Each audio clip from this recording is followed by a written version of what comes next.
Bonjour Monsieur Fournier, Bonjour. merci de nous accueillir chez vous pour cette interview, pour évoquer votre carrière dans la bande dessinée.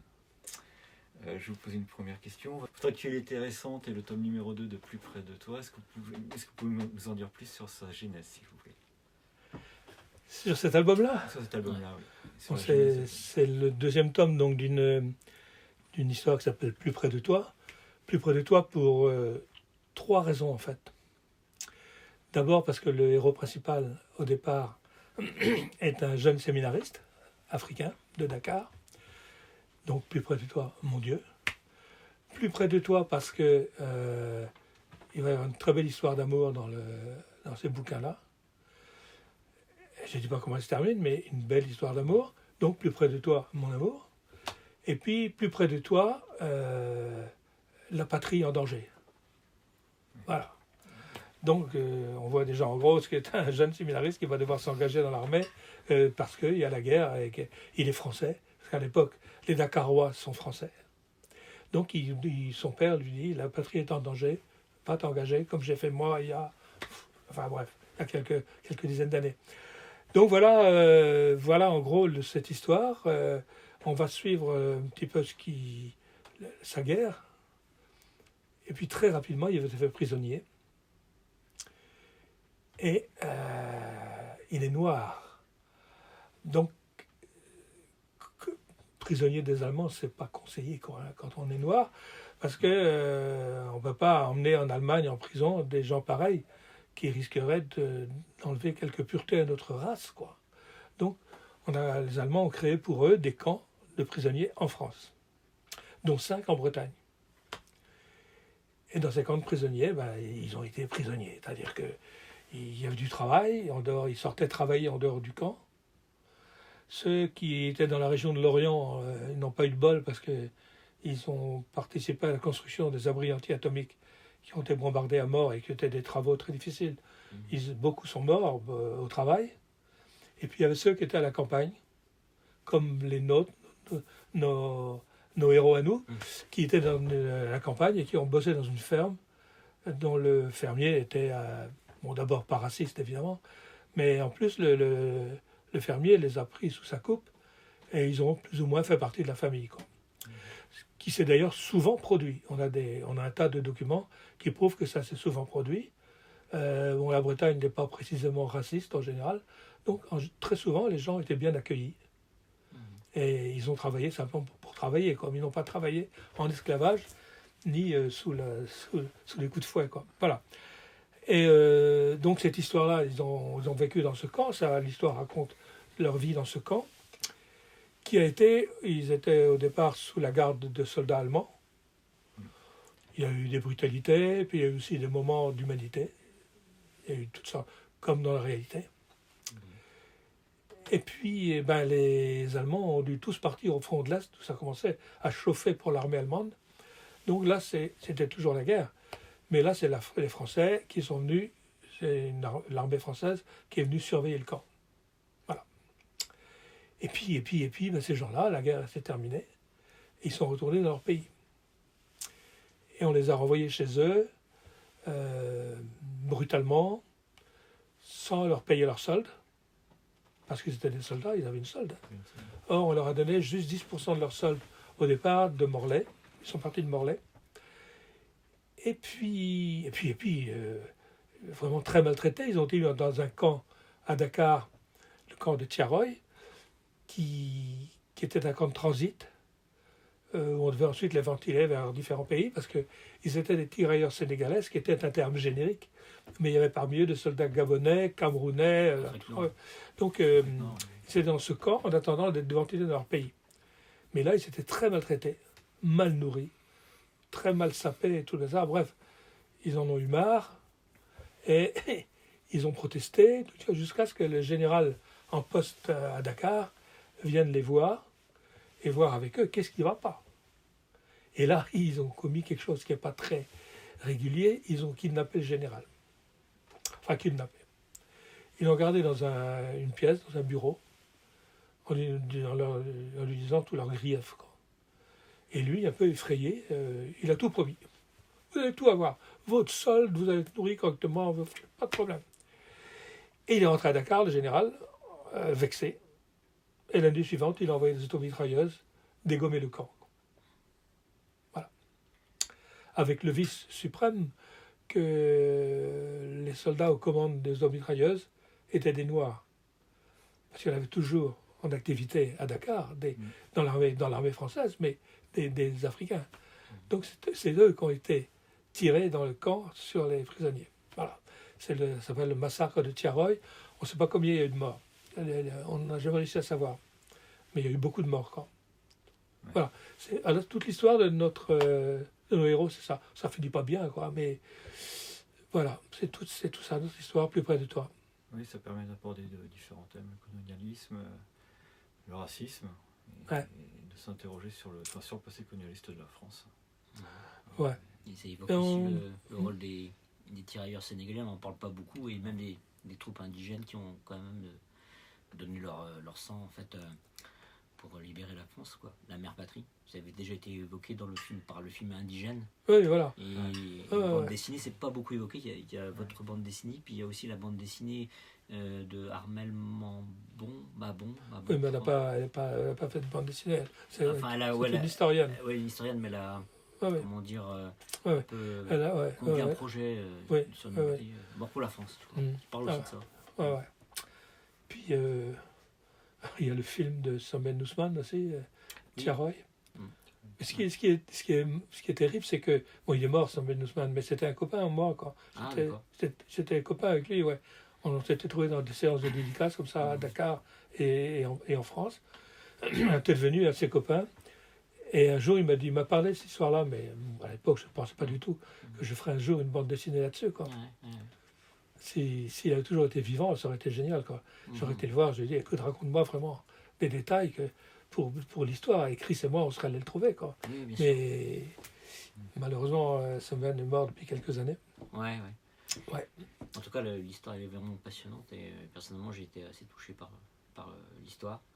Et d'ailleurs, on remarque dans votre parcours personnel, professionnel, vous avez une relation un peu privilégiée avec l'Afrique, puisque l'album Le Gris-Gris de... Alors attention. Le Gris-Gris du Nyokolo-Koba a eu beaucoup de succès au Sénégal et ça vous a permis de rentrer en contact un peu avec les gens là-bas. J'étais allé là-bas avant. Vous étiez déjà allé là-bas. Ouais. D'accord. J'ai accompagné des lecteurs du journal de Spirou. Il y avait 10 lecteurs, je crois, qui avaient gagné un concours. Et le lot principal de ce concours-là, c'était d'accompagner en Afrique le dessinateur de Spirou pour l'aider à faire le scénario de l'histoire qui s'appellerait Le Gris-Gris du Nyokolo-Koba. Donc, je suis parti là-bas avec 12 gamins et on a passé 8-10 jours dans le Nyokolo-Koba. Et le reste du temps, on est resté un peu à Dakar pour visiter tout ça et qui rencontrent les enfants des écoles de Dakar. Et moi, c'était mon premier contact avec l'Afrique, que j'étais vraiment séduit tout de suite par le pays, évidemment. C'est beau, c'est différent, c'est exotique. Mais en plus, les gens, quoi. C'était en quelle année? Nyokolo-Koba, ça va être en 71, 72, un truc comme ça. Je pense, ouais. Et le contact avec les Africains, pour moi, ça a été immédiat, quoi. Et je me disais toujours, il faudrait que je retourne, quoi. Or, il se trouve que cet album-là, je ne sais pas s'il a eu un vrai gros succès au Sénégal, mais il a eu un succès d'estime. À tel point que les autorités là-bas ont beaucoup aimé cet album-là, y compris Léopold Senghor, qui m'a écrit une lettre, que je ne sais pas où je l'ai mise, c'est l'horreur. J'aimerais bien la retrouver, cette lettre. Et c'est-à-dire, ils ont voulu là-bas cultiver la bande dessinée en Afrique. Je sais pas, le ministre de la Culture, ou l'Éducation nationale, peut-être aidé par des coopérants qui étaient là-bas. On pensait que devant un pays où le problème principal est d'avoir 17 langues, ce serait de trouver un mode d'expression qui peut se permettre, à la limite, de texte, passer de texte. Le cinéma coûte cher. En plus, il fallait passer dans le brousse avec le cinéma, c'est pas facile. la télévision, à l'époque, il n'y a pas tous les relais qu'il y a maintenant. Le téléphone, la téléphonie comme ça maintenant, il y en a partout, même dans le dernier coin reculé de la brousse. Voilà, le truc, il y a Orange partout. Ouais. Mais à l'époque, il n'y avait pas tout ça. D'accord. Et ils ont pensé que ce serait bien de faire la bande dessinée. C'est vrai que c'est un moyen d'expression qui peut très bien ne pas coûter cher, quoi. Donc on m'a demandé de venir animer des stages. D'accord. Pour les enseignants, pour les élèves de beaux-arts, enfin, voilà. Et peu à peu, j'ai commencé à vraiment poser mes pieds en Afrique jusqu'à devenir un petit peu le spécialiste de la BD en Afrique. Alors on m'a emmené au Cameroun, on m'a emmené en Côte d'Ivoire, un peu partout, quoi. Enfin non, un peu partout, non. Le Sénégal, Côte d'Ivoire et le Cameroun. Surtout le Sénégal. D'accord. Voilà comment je suis devenu. Beaucoup de gens pensent que je suis un peu un spécialiste de l'Afrique. Ouais. Mais c'est vrai que de toute façon, j'adore l'Afrique et les Africains. J'aime beaucoup les Africains. J'ai D'accord. très bon contact avec eux. Ok. Très très bon contact. Et je voulais savoir justement, est-ce qu'il y a une BD africaine qui est en train d'émerger à votre avis, Je BD pense, sénégalaise, BD, Je pense, BD camerounaise, ouais. Je pense, mais je n'en connais pas personnellement, mais il y a un bouquin qui est sorti, que j'ai quelque part là, qui est sorti il y a l'année dernière, il y a 2 ans, sur la BD africaine. D'accord. Il commence à y avoir pas mal d'auteurs, mais souvent, la plupart des auteurs sont encore édités en Afrique, donc D'accord. c'est des éditions assez intimes. Ouais. Et en plus, ils ont peut-être le défaut, souvent. Enfin, moi, ceux que j'ai eu en stage, dans tous les cas, je me rappelle mon dernier grand stage au Cameroun, à Yaoundé, dont j'ai ramené un des mecs, d'ailleurs, qui est devenu maintenant un peu mon deuxième fils. Il faisait des histoires. Je me rappelle, quand j'avais un stage, par exemple, avec des Africains, des Noirs et des Blancs, en général, je commençais mon stage le vendredi, pour pouvoir leur présenter ce qu'on allait faire pendant une semaine, ou 15 jours, ou 3 semaines, et en leur disant, vous avez le week-end pour trouver un petit scénario chacun. Alors j'étais tranquille. Les Africains, ils arrivaient chacun avec 20 ou 30 scénarios. C'est des baratineurs incroyables. Et les Blancs avaient vachement les jetons et passaient pour des cons parce que ça venait pas facilement pour eux. Mais le problème, c'est que les Africains, presque tous, m'amenaient des histoires que je ne comprenais pas. Qui étaient des histoires vraiment... des récits pour Africains, des histoires à eux, des façons, parce qu'ils ont, c'est pas la même civilisation que nous, dans les pays d'Afrique, et ils ont une autre façon de raconter, une autre façon d'envisager l'imaginaire, qui n'est pas du tout la même que nous. Et alors moi, ce que j'essayais de leur expliquer, c'est qu'il fallait essayer d'être un peu plus universel, quoi. D'accord. Voilà. Et je pense que c'est peut-être un handicap qui les avait, mais bon, comme ils sont extrêmement ingénieux et malins et intelligents, je pense qu'ils vont, sinon déjà maintenant, ils vont arriver. Alors j'en ai un, comment il s'appelle déjà? J'ai eu un stage à Yaoundé, qui est rentré chez, je sais pas si c'est, non, chez l'éditeur suisse là. Air Libre. Non, Air Libre, c'est depuis, non, l'éditeur suisse là. Le Lombard. Non, c'est belge. Non, C'est belge. non. Bon. Qu'est-ce qu'il a fait comme BD? Qu'est-ce que cet éditeur suisse a édité? Je ne sais plus. Ouais. Il est connu, c'est le grand éditeur suisse de BD.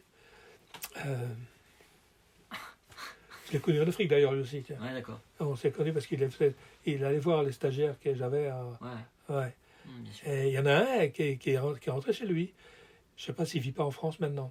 Autrement, il y a celui qui est devenu plus ou moins mon second fils, qui est assez doué en bande dessinée, mais là, il s'est spécialisé, une fois arrivé en France, il s'est intéressé à l'informatique, et là, il est devenu formateur sur Photoshop. Voilà. Donc, il a la bande dessinée. Chaque fois, il me dit, bah, écoute, je vais venir, et on va revoir ensemble ma bande dessinée. Il a un scénario génial, où ce sont les Noirs qui prennent en esclavage un équipage au XVIIe siècle, un équipage de bateaux blancs. D'accord. Et son scénario est à mourir de rire. Ouais. Voilà. Mais bon, il n'en verra jamais à bout parce qu'il y a des années qu'il trimballe ça. Voilà. Donc c'est pour l'Afrique, ce que j'ai à dire sur l'Afrique à peu près, ouais. Alors, je rebondis avec Bizu, qui est sonneur et conteur qui vit dans la forêt de Brocéliande. Vous êtes dans l'univers imaginaire. Quelle est votre définition de l'imaginaire?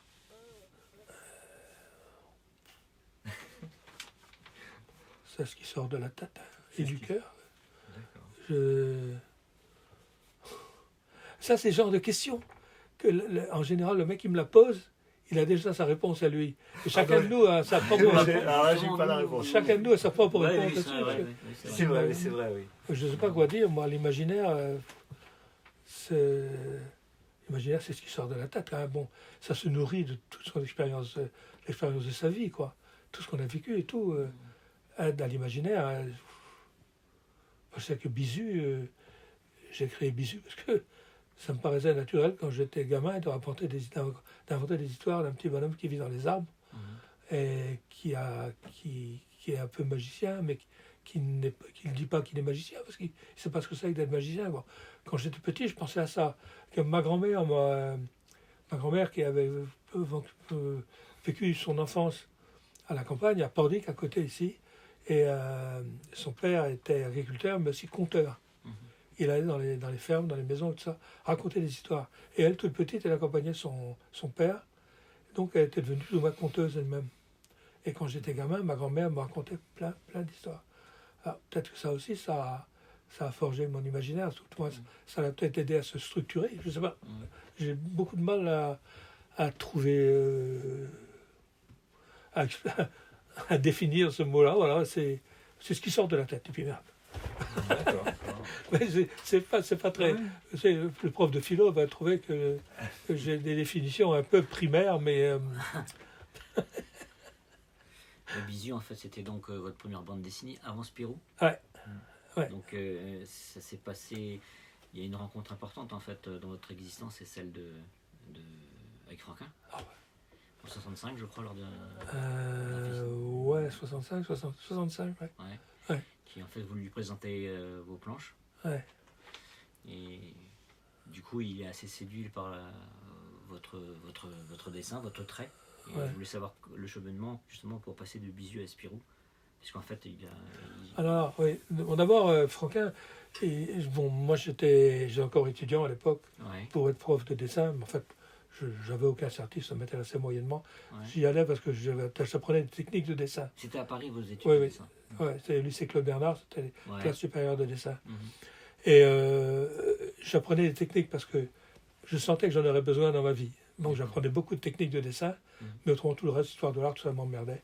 Et donc j'avais aucun diplôme. On m'a gardé pendant 3 ans, les 3 ans d'études, malgré que j'avais aucun diplôme. On m'a gardé un peu par pitié parce que je travaillais en dehors pour faire du fric parce que mes parents n'avaient pas les moyens de me payer les études, quoi. Donc je travaillais en dehors, donc ils savaient à Claude Bernard que j'étais quelqu'un de méritant. Donc ils m'ont gardé jusqu'au bout, quoi.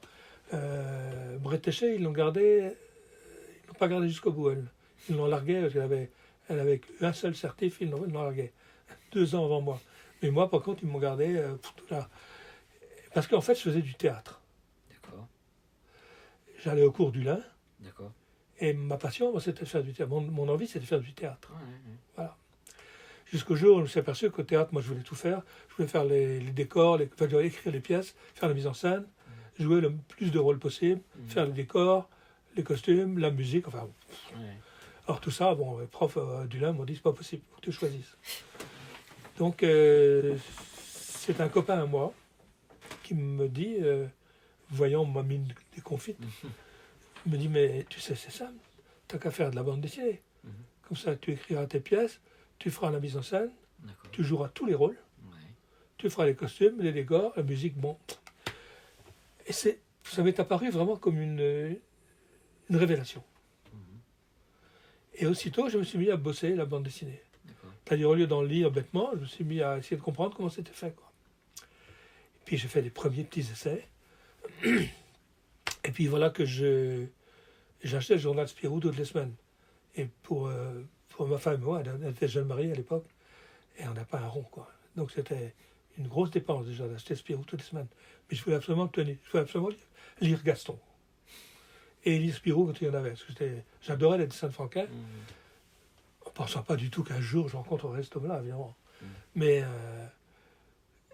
je vois dans le journal Spirou un petit encart, mercredi temps, à la librairie Dupuis à Paris, il y aura Franquin, Robat, Peyo, Maurice et Goscinny. La Dream Team. Ouais, je crois qu'il y avait qu'eux, ouais. C'est déjà pas mal. Et je me dis, je vais aller les voir, quoi. Voir un peu la tête qu'ils ont, ces gens-là. Puis ma femme me dit, mais écoute, prends tes dessins quand même avec toi. Alors j'avais un petit carton à dessin, j'avais mes dessins dedans. Je me disais, jamais j'oserais les montrer. Enfin bon, je vais là-bas. On fait encore un gros effort financier, on s'achète un album dans la librairie en haut, parce que les signatures se faisaient en bas. Parce que je me suis dit que la moindre des choses, c'était d'acheter un album pour apporter les droits d'auteur. J'avais déjà compris ça. Et comme quoi, je n'étais pas trop bête quand même. Et donc, je me trouve là face à... Mais à l'époque, il faut voir un peu la brochette qu'il y avait, quoi. Hein. Ouais, Il y avait combien? Une vingtaine de personnes à attendre, quoi. Ouais. Ce serait maintenant, enfin plus maintenant, mais il y a 5-6 ans, 10 ans, il y aurait une émeute dans la rue, quoi. Comme j'ai connu la première fois que j'ai dédicacé avec Franquin, moi, c'était vraiment, il a fallu faire venir les flics pour mettre de l'ordre dans la rue, et les gens risquaient de tomber du trottoir et tout. Et là, on était une vingtaine de personnes à tout casser, quoi. Et quand arrive mon tour, je m'étais face à Franquin, je vous jure, je tremblais comme ça. Et puis en plus, je trouvais, alors c'est marrant parce qu'il parlait aux gens, je trouvais qu'il avait un accent breton. Je ne connaissais pas encore trop l'accent de Bruxelles à l'époque, mais ça me faisait penser à l'accent breton. C'est bizarre, je me disais. Et puis j'ai fait signer l'album. Puis c'est lui qui voit mon carton à dessin. Il me dit, et dans votre farde, là, monsieur, ils appellent ça une farde, les Belges. C'est le vieux mot français, la farde. D'accord. Et ils appellent ça une farde. Ouais. Qu'est-ce qu'il y a dans votre farde, monsieur? J'ai dit, mais j'ai des essais que je fais. Il dit, montrez-moi ça. Alors, je lui montre. Et il regarde, il dit, pas mal. Alors les autres, du coup, Robin, Payot, Maurice Cossine. Ouais, André, tu peux montrer? Il va tous à regarder mes dessins, et puis c'est pas mal, et tout ça. Alors que c'était nul, mais nul. Mais bon, moi, je ne revenais pas que ces gens-là trouvaient les trucs bien, quoi. Voilà comment ma carrière a commencé, parce que Franquin me dit à l'issue de l'entretien, d'abord, il y a un moment, à l'époque, les séances signatures, on faisait absolument, il n'y en avait pas beaucoup, et on faisait venir une vedette du showbiz, toujours pour animer le truc. Et là, ils ont fait venir Adamo, qui était dans une pièce à côté, quoi. Oui. Et à un moment, la dame de la librairie descend, bon, messieurs, un petit moment de repos, s'il vous plaît. Vous passez ici dans la salle à côté, s'il vous plaît. Et Franquin me dit, allez, cher confrère, vous venez avec moi. Et votre femme aussi, venez tous les deux. Me voilà avec tous ces gens-là, à boire du champagne, et Adamo et tout. Putain, c'était complètement dingue. Et quand ça a été fini, bon, ils sont revenus à leur place, et là, Franquin me dit, bon, écoutez, alors, c'est ça, il me dit, mais vous devriez montrer mieux vos dessins à M. Goscinny, parce que c'est lui, c'est Pilote quand même. Et moi, Pilote ne m'intéressait pas du tout. Moi, je lui dis, mais assez bas pour pas que Goscinny entende. Je lui dis, moi, ce que je rêve, c'est de dessiner dans le même journal que vous. Franquin était vachement étonné qu'un jeune Français, en 65, comme ça, ait envie de publier dans Spirou. Il était très étonné, quoi. Il pensait qu'un jeune Français devait forcément rêver de Pilote, quoi. Alors moi, Pilote ne m'intéresse pas du tout. Donc, il me dit, écoutez, venez donc en Belgique montrer vos dessins au journal. Vous me téléphonez en arrivant à Bruxelles, et puis je vous conduirai. Hein. Il m'avait dit, je vous cornaquerai, je m'appelle ça, comme si j'étais un éléphant. Et donc, moi, on rentre à la maison à pied, on habitait pas loin du quartier latin. On habitait à Montparnasse, comme tous les Bretons. Hein. Et puis là, je me rends compte que je n'avais pas son numéro de téléphone. Il m'a dit de l'appeler, je n'avais pas son numéro. Je retourne à vitesse au magasin, la signature était terminée, il n'y a plus personne, sauf la patronne du magasin. J'ai dit, écoutez, madame, est-ce que vous pourriez me donner les coordonnées de M. Franquin? Il m'a dit de le contacter. Elle me dit, mais je n'ai pas le droit, monsieur, je ne peux pas vous donner les coordonnées de Franquin. Quand j'ai rappelé ça à elle, après qu'elle est devenue une copine au fil des années, la dame là, je lui ai raconté ça, elle m'a dit, ouais, je me souviens, tu étais quand même vachement gonflé de demander ça. Et donc j'ai su qu'il y avait un élève de l'école supérieure des Beaux-Arts qui vendait les coordonnées de Franquin. Donc j'ai payé, et puis j'ai eu les coordonnées de Franquin, et puis je suis allé en Belgique, hein, et puis là, bon, ça s'est enchaîné, il m'a cornaqué dans Bruxelles, jusqu'à la rédaction. Il m'a attendu dans le couloir pendant que je voyais le directeur artistique à l'époque, Rosie. Il m'attendait dans le couloir, et comme Rosie, c'était drôle parce que, évidemment, il a démoli mon boulot, quand même. Il n'arrive pas à me dire, c'est bon, je vous engage. C'était pas bon. Il a démoli mon boulot, mais quand j'ai posé la question, bon, vous croyez que ça vaut la peine que je continue? Mais il me dit, ça, monsieur, c'est à vous de savoir. Ah, c'est... Bon. Et alors donc, et il avait raison. Moi, c'est ce que je dis quand je reçois des jeunes, par exemple, quand ils me disent, vous croyez que je peux continuer? À vous de savoir. C'est à vous de savoir. C'est vous qui verrez si vous y arrivez. Si vous avez vraiment très envie, vous y arriverez. Mais moi, à l'époque, j'avais pris ça vraiment comme presque une fin de non-recevoir, quoi. Ouais. Heureusement, moi j'étais au bord des larmes. Franquin dans le couloir, il me dit allez, Fournier, bon, allez, venez tous les deux avec moi, je vais vous emmener visiter Bruxelles. Il nous a emmenés visiter Bruxelles, le soir il nous a invités au resto, Ouais. et puis on a convenu que je viendrais peut-être chez lui si je voulais, passer des petits stages dans son atelier, puis voilà. Et du coup, à un moment, Franquin a voulu en fait se consacrer plus à Gaston Lagaffe. Ah oui, comment s'est passé de Bisu à Spirou? Voilà, comment s'est passé le passage de relais en fait. Ouais, j'en sais rien. Ah. Non, c'est extrêmement mystérieux.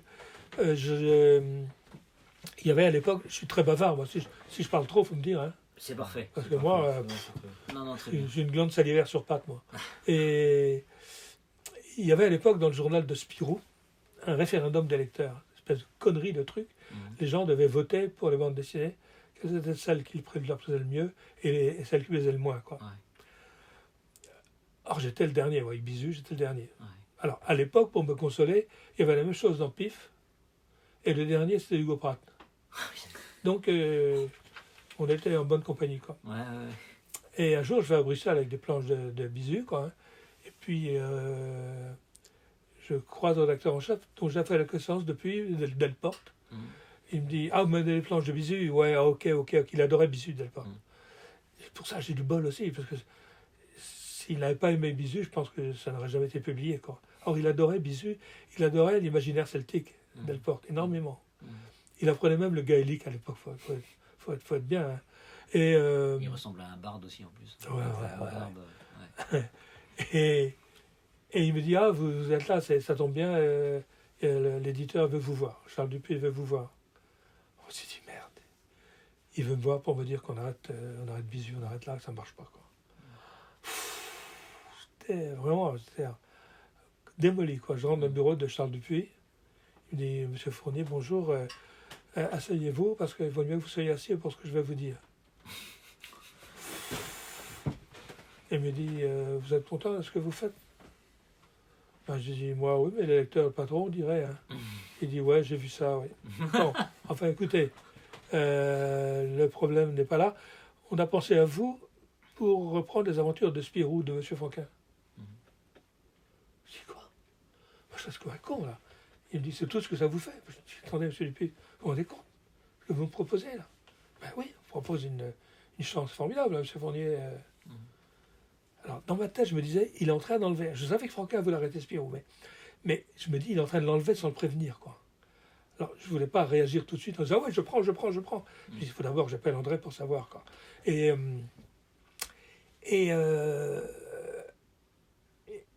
me dit, mais dans combien de temps vous n'allez pas me donner votre réponse, M. Fournier? Alors, je lui dis, oh, je sais pas, dans un mois, il faut que je bosse, hein, monsieur, depuis. Il me dit, ah non, je j'attends votre réponse dans 15 jours plus tard. Bon, d'accord. Et puis je pars et je passe dans le bureau de Delporte et je lui dis, vous êtes au courant? Il me dit, oui. Alors, qu'est-ce que ça vous fait? Je dis, mais c'est fou, quoi. J'ai du mal à me rendre compte de ce que c'est cette proposition. Il dit, est-ce que je pourrais appeler André? Il me dit, ouais, il forme le numéro, il dit, André, tiens, Fournier veut te parler. Et puis j'ai Franquin au téléphone. Et il me dit, ça y est, Dupuis t'a proposé Spirou? Je dis, oui. Bon, tu refuses.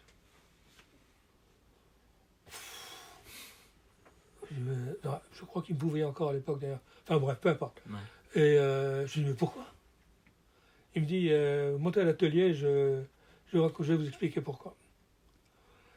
J'ai un vieil 2 pattes qui était garé dans une rue, là, près de la rédaction. Je top, ce que chez Franquin, dans l'atelier, quoi. Et je monte à l'atelier et il me dit, ouais, moi je te conseille de refuser. Tu vas te faire chier avec ce personnage comme moi, je me suis fait chier pendant 24 ans. Il y en avait assez, quoi. Ouais. Je me suis chier pendant 24 ans avec le Groom, t'emmerdes pas comme ça. Moi, je crois vachement à ton petit Bisu, là. Voilà. C'est la seule fois de ma vie où je ne l'ai pas écouté. Je ne l'ai pas écouté, j'ai bien fait. Mais il se trouve que j'ai jamais compris pourquoi il m'avait dit ça, parce que qu'il aime Bizu, ouais, je sais qu'il adorait Bizu, mais qui me dit, je me suis fait chier pendant 22 ans ou 24 ans, je sais plus, avec le Groom. Moi, j'ai du mal à admettre que quelqu'un qui s'est fait chier avec un personnage ait pu inventer un monde aussi merveilleux pendant toutes ces années-là.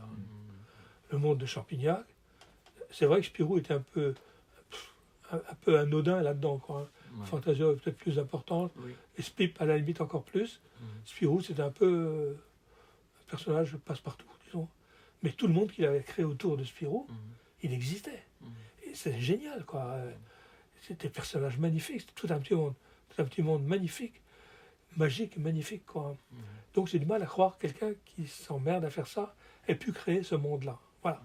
C'est pourquoi j'ai toujours une réticence terrible par rapport à son discours. D'accord. Mais autrement, il aimait Bizu, donc bon, j'ai accepté de faire Spirou. Ça a été vachement dur, parce que c'était la seule fois de ma carrière où j'ai vraiment travaillé, quoi. Ah ouais, parce que j'ai jamais vraiment l'impression de travailler, même quand c'est 10 heures par jour, je m'amuse beaucoup à faire ce métier, moi. Mais là, j'ai vraiment travaillé, pour essayer d'arriver à dessiner les personnages au moins de telle façon que les lecteurs les acceptent, quoi. J'essayais pas de faire aussi bien que Franquin, je ne pouvais pas. Mais au moins faire quelque chose d'acceptable, quoi. D'accord. Voilà.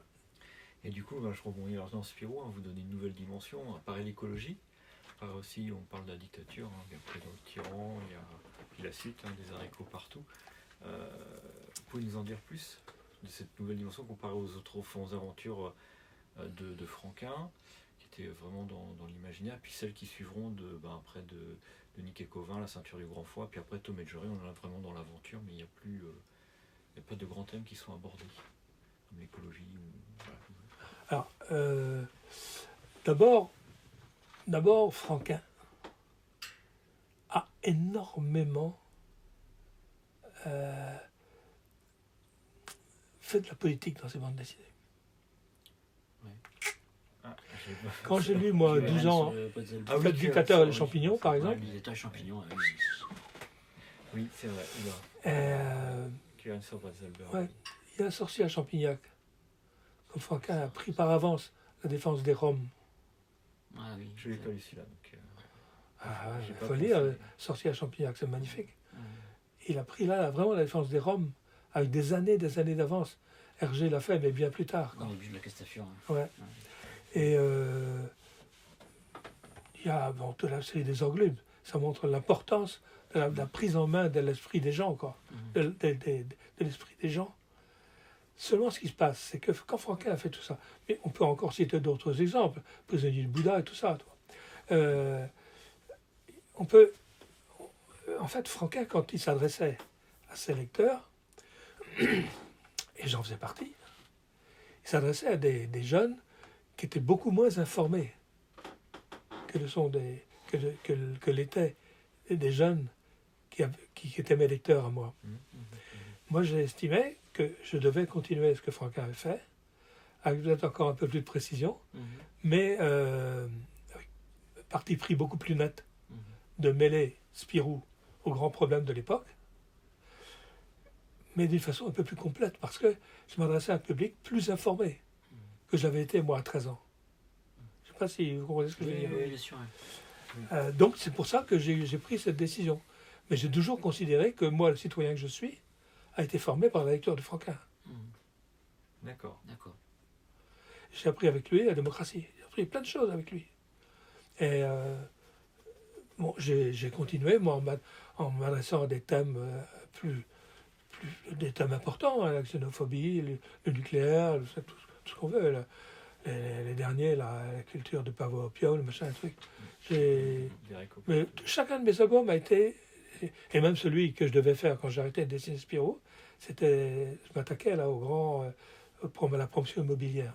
La maison dans la mousse. La promotion immobilière, ouais. Donc je me suis toujours adressé à des trucs comme ça. On dit que Dupuis a été très en colère contre moi parce que un jour, dans un cocktail, Et la personne qui m'a raconté ça me l'a raconté bien d'après, parce qu'elle a été virée de chez Dupuis, donc elle se vengeait. Si j'avais su plus tôt, j'aurais sûrement pas arrêté de faire Spirou.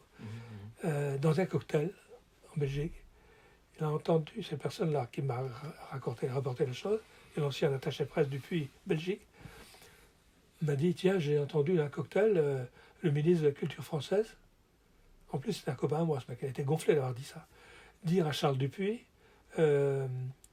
vous allez laisser longtemps votre gauchiste breton là, politiser notre petit Spirou. D'accord. C'est en réaction à l'Ankou peut-être notamment. Oui, l'Ankou surtout, mais d'autres choses. Hein. Une fois, je vais passer dans le bureau de Dupuis. Il y avait sur son bureau, tourné pour que le visiteur le voie, le peuple breton, Paul Braise. Mais avec la couverture que j'avais faite à l'époque, on m'a demandé il faisait des articles sur le fait que les médecins en Bretagne ne voulaient pas appliquer l'IVG. Et il m'a demandé d'illustrer cet article-là. Et donc j'avais fait une bécassine enceinte jusqu'au menton. Il a mis en couverture de Paul Braise. Et Dupuis ça sur son bureau pour que je vois bien en entrant encore. Il y avait des bonnes âmes quelque part qui avaient jugé utile de me tirer dans les pattes, quoi. Hein. Donc il y avait beaucoup de choses qui faisaient que Dupuis... j'ai jamais su vraiment les raisons pour lesquelles Dupuis envisageait de me l'enlever, Spirou, mais il y a eu plein de choses groupées, quoi. C'est que L'Ankou, malgré le succès, parce que c'est la bande dessinée de Spirou qui s'est le mieux vendue de toutes, quoi. Mais, et qui se vend toujours vachement bien. Et, malgré ce succès-là, Dupuis, il y voyait de la politique, quoi. Alors que c'était même pas un brûlot, L'Ankou. Vous l'avez peut-être lu, enfin, je pense que vous l'avez lu. C'est pas un brûlot, hein. Non. Moi, ce que j'espérais, c'est qu'après la lecture de ce truc-là, un gamin de 14 ans ait envie d'en savoir plus sur le nucléaire. C'est ça, de se poser des questions sur... Voilà, c'était ce que j'espérais surtout. Parce que je ne connais pas assez, moi, pour m'élever complètement contre la chose, quand même. Bon. Et voilà, c'est tout.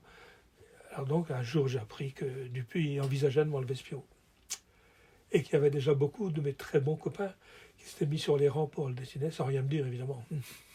Alors cela, c'est de dire que j'ai coupé les ponts avec eux complètement. Et puis j'ai décidé d'envoyer une lettre recommandée à Dupuis en disant j'arrête.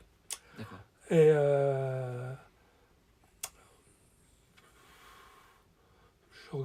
je regrette pas d'avoir fait parce que depuis je fais plein d'autres choses, quoi. Bien sûr, oui. Mais c'est vrai que si j'avais continué à faire Spirou, je pense que ça arrivait maintenant à une bande dessinée vachement aboutie, quoi. Parce que j'ai fait beaucoup de progrès.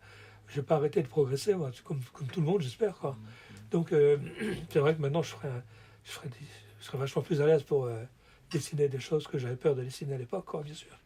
Et justement, oui. Excusez-moi, je vous coupe, mais quel regard vous portez justement sur les travaux, le travail effectué par les autres repreneurs, que ce soit Jean-Ry, Nick, Niera, Johan, ou les one-shots, parce qu'il y a des trucs parallèles qui sont pas mal, d'ailleurs, Émile Bravo notamment, et Olivier Schwartz, que moi j'aime bien. Qu'est-ce que vous en pensez de... No comment. No comment, d'accord. Donc vous accrochez pas.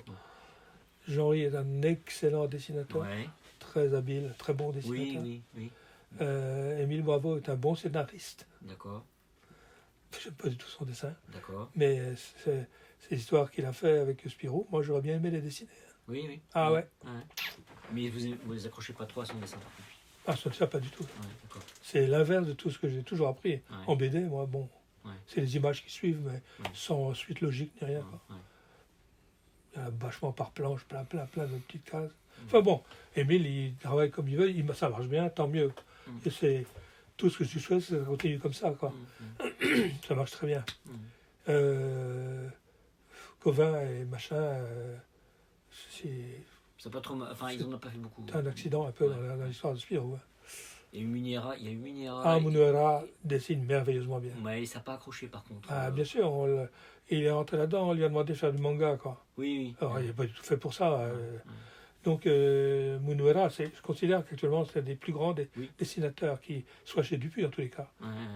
En plus, un excellent copain. Et un merveilleux andalou.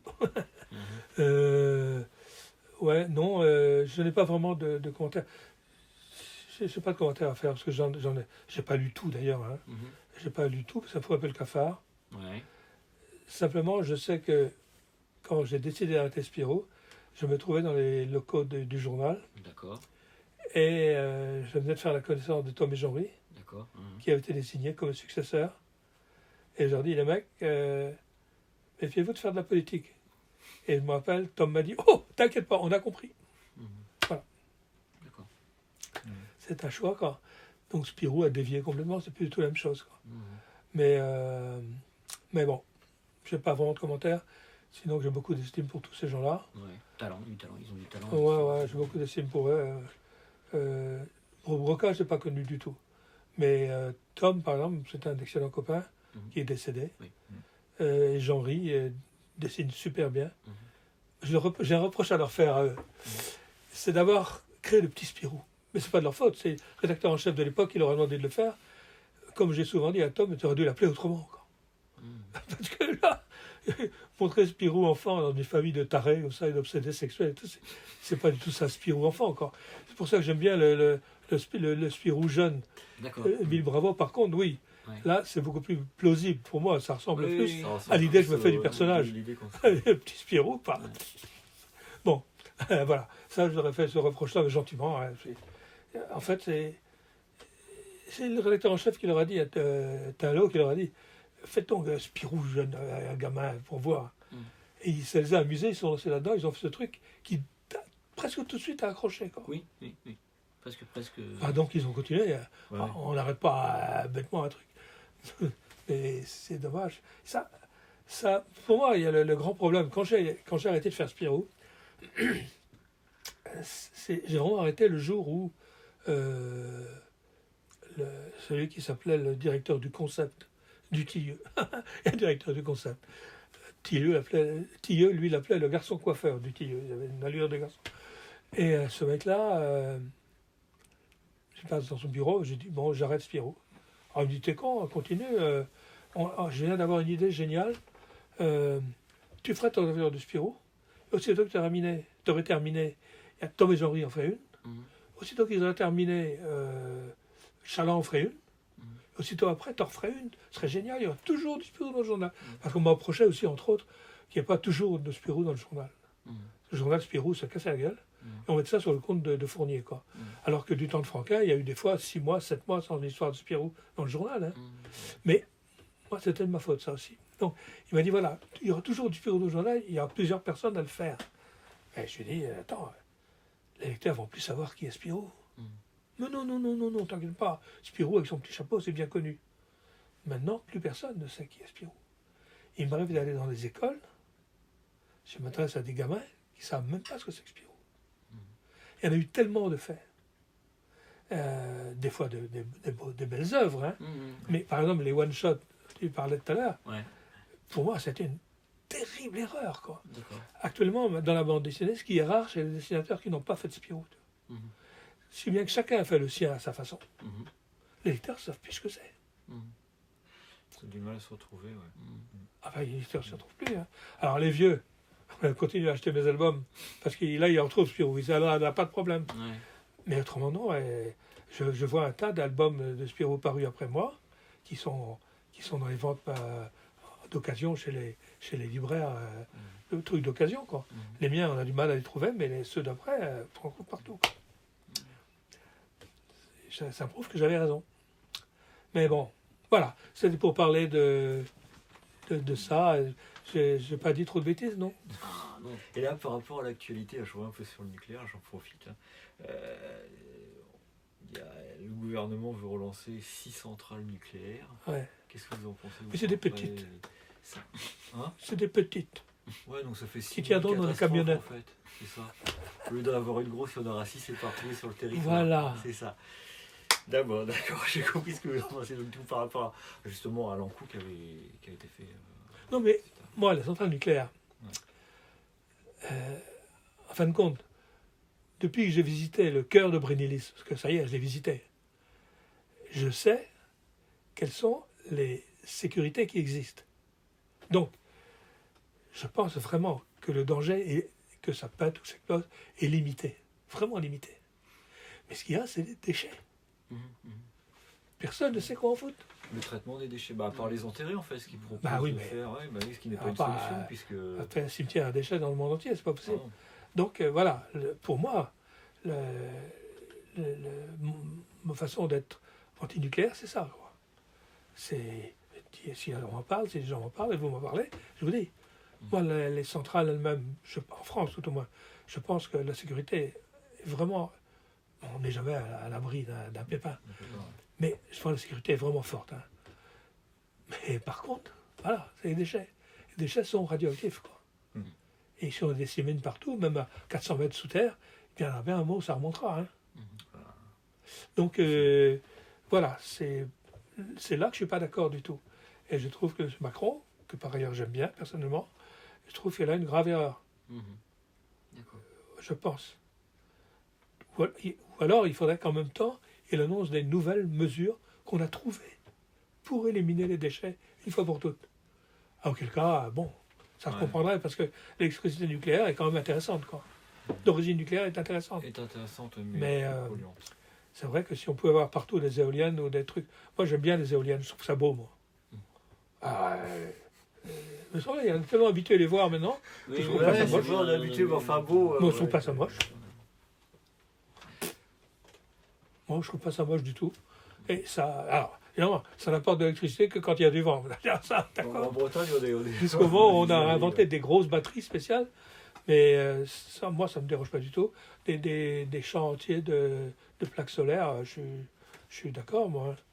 Je suis d'accord pour... On utilise au maximum les énergies naturelles, quoi. Le plus possible. Moi, je suis d'accord pour ça. Voilà. Voilà ce que j'ai à dire là-dessus. C'est intéressant, hein. Très. Oui. Pour revenir justement, vous parlez du nucléaire, tout ça, donc dans l'Ankou, vous avez développé une histoire qui se passe en Bretagne. Ouais. Et l'Ankou, en fait, a été édité en breton. Ouais.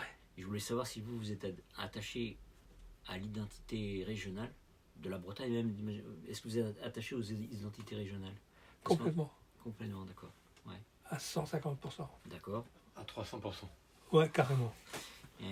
Malo Louane, je crois d'ailleurs qu'il est même bretonnant, je crois. Ah oui, lui, il parle et Et écrit. vous, peut-être aussi? Non, d'accord. Bah, je voudrais bien apprendre, mais je n'ai pas le temps encore. Et je connais beaucoup de On peut choses, pas hein, tout je sais pas, je Ouais. sais dire un tas de trucs. Et Ouais, ouais. Mais ouais, ici, par exemple, j'ai un dictionnaire Brésonnet-Galec ici, Ouais. sur ma table, parce que D'accord, sans arrêt, je m'y réfère. Ouais. Mais malheureusement, je n'ai pas le temps de m'y mettre, mais j'aimerais beaucoup parler breton. D'accord. Ouais. Ouais. Non, je suis complètement breton. Complètement breton. Je joue même du biniou. Hein. Ouais. Je suis de la cornemuse depuis 70 ans, je joue. J'ai commencé à 9 ans, D'accord. donc 69 ans encore. Ouais. Et non, je suis complètement, totalement breton. Ce qui ne veut pas dire que je veux des frontières autour de mon pays. Hein. Je suis citoyen du monde, D'accord. européen convaincu Ok. et breton. D'accord. Voilà. J'aimerais bien une fédération. Moi, je vous dis, franchement, moi, ce que j'aimerais, c'est une Europe fédéraliste des régions. Donc D'accord. davantage une Europe des régions qu'une Europe des nations. Ah, bien sûr. Oui, c'est ça. Ça. Voilà. Moi, c'est C'est mon fédéral. rêve, que je ne connaîtrai jamais, malheureusement. Mais je crois que c'est en bonne voie quand même. Il y a beaucoup de gens qui commencent à le penser. On verra. On verra. Vous verrez peut-être, moi je ne verrai pas. Mais... Et toujours concernant l'Ankou, je voulais savoir en fait Bernice et Brénise évidemment, parce que je crois qu'il y a un petit village. Oui, aussi. ouais, j'ai fait ça parce que ma doc n'était pas assez complète. Quoi. Ouais. Si j'avais écrit à l'entrée du village Brénélis, Ouais. il y aurait toujours des gens pour dire oh, mais quand on est devant cette plaque de rue, là, de la route de ville, on ne voit pas ça derrière. Bon, alors non, j'ai connement changé de nom. Quoi. Personne ne s'y trompe, mais bon. Et vous avez été en repérage ou pas? Ouais. Ouais. Oui, mais évidemment, mon scénario, comme il n'était pas bien écrit, il m'a manqué des choses dans le repérage. Évidemment. Sauf la crêperie, l'auberge de l'Élès, la crêperie de l'Élès. D'accord. On voit j'ai mis les sœurs Guadec dedans, quoi. Ah Mais, ouais, évidemment. Mais c'est une crêperie qui existe toujours, mais Ah ouais. c'est effacé maintenant, ouais. C'est dans, comment s'appelle ce petit bled où il y a une magnifique église. La Feuillée peut-être? Non. C'est au sud de Brénélis. Berrien? Non. Oh merde, ça m'échappe. Enfin, Cisin? Non. Ben, la crêperie, elle est au bord de la route, là. D'accord. Et là, j'ai encore revu il n'y a pas longtemps. Ouais. Ouais, alors, Bernélis, c'est pour ça. C'est parce que ma doc n'était pas assez sérieuse. D'accord. Et j'ai honte. Non, pas du tout, parce que je me rappelle avoir lu ça dans le télégramme quand j'étais gamin, et j'ai pas fait gaffe à ça. J'ai pas du tout retenu ce manque de documentation, comme vous dites. Et justement, tout à l'heure, vous parliez en fait concernant vous avez beaucoup travaillé, notamment donc pour reprendre Spirou, et vous dites que vous n'avez pas beaucoup travaillé, pourtant, enfin, c'est vous qui dites, vous dites que bon, vous passez 10 heures, mais c'est un plaisir, c'est pas vraiment un travail. Pourtant, quand vous avez 65 ans à peu près, en 2005-2008, vous décidez, suite à une rencontre avec l'Axe, 60 ans. 60 ans. Vous faites un virage vers le réalisme, avec une très belle histoire. Les chevaux du vent. Les chevaux du vent. Et donc sous les scénarios d'un super dessinateur, pour le coup, Lacroix alias l'Axe. Et je voulais savoir comment ça s'est passé, une rencontre dans un taxi, et après, comment ça s'est passé. C'est assez... Et quand j'ai 60 ans, il se trouve qu'on arrêtait de faire les Cannibales, une bande dessinée que j'ai adoré faire. Ouais. Mais on arrêtait, ça ne marchait pas assez selon Dupuis. Mhm. Donc on arrêtait, et j'avais 60 berges. Je me dis, qu'est-ce que je fais? Je prends ma retraite ou je démarre une nouvelle carrière? Pour moi, démarrer une nouvelle carrière, ça voulait dire passer au dessin réaliste, enfin au semi-réaliste. Il se trouve que donc je prends cette décision de passer au réaliste parce que depuis quelques temps, depuis les fameuses rencontres dans le taxi, mais on s'était vu depuis, Christian et moi, il m'a dit, écoute Jean-Claude, moi j'aimerais bien bosser avec toi. J'ai une histoire en tête, je pourrais l'écrire sérieusement et j'aimerais bien qu'elle soit dessinée par toi, mais il faudrait que tu passes au réaliste. Je dis, pas question. Je reste aux caricatures, faire du réaliste, ça m'emmerde. Il me dit, ben voilà, on en restera là. Enfin, réfléchis quand même, quoi. Et voilà, je prends la décision de passer au réaliste. Mais ça m'a pris comme une vie pissée. Hein. Je n'ai même pas appelé ma femme pour dire, chérie, je passe au réaliste, non, rien du tout. J'ai pris mon téléphone, j'ai appelé Christian. Christian, je passe au réaliste. Lui, waouh! Et un quart d'heure après, j'avais son synopsis sur le synopsis. Hein. Il n'a pas fait le scénario encore, il avait le synopsis. Je l'ai sur mon écran. Et entre le temps où je lui ai dit ça et le temps où il me l'a envoyé, je m'étais dit, quoi qu'il m'envoie, je l'accepte. D'accord. J'avais vraiment envie de tenter quelque chose de nouveau.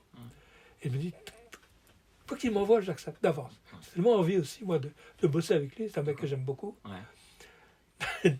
Et quand je lis son synopsis, tout me déplaisait là-dedans. Quoi.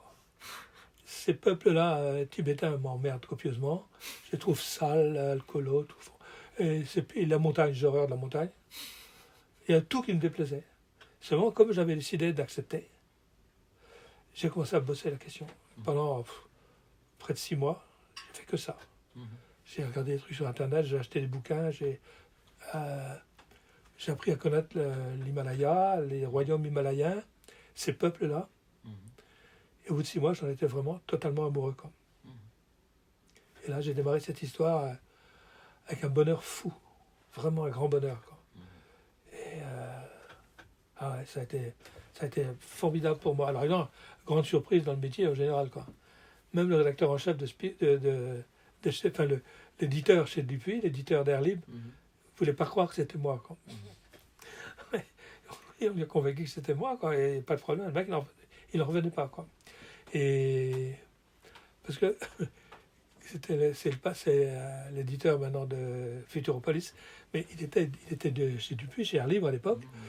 Et comment dirais-je, Christian lui dit, ça y est, j'ai quelqu'un pour Spirou. Quand on sera à Saint-Malo, tu verras ses premières planches. Il me dit, ah bon, c'est qui? C'est Jean-Claude. Il me dit, Jean-Claude qui? Jean-Claude Fournier. Non, attends, tu déconnes. Et la même chose s'était déjà passé quelques années avant avec le rédacteur en chef de Spirou, quand j'avais envoyé les premières planches de Cannibales. Il n'a pas voulu croire que c'était moi. Et là, c'est pareil, c'est Gendreau, Claude Gendreau, qui était l'éditeur d'Air Libre. Il ne voulait pas croire. Quoi. Et donc, le Festival de Saint-Malo arrive. Moi, j'avais mes premières planches et je les lui montre. Le mec, il n'en revenait pas. J'aime bien tromper les gens comme ça. Et justement, quand on passe du style humoristique au style semi-réaliste, comprends. Ça a été difficile. C'était difficile la transition.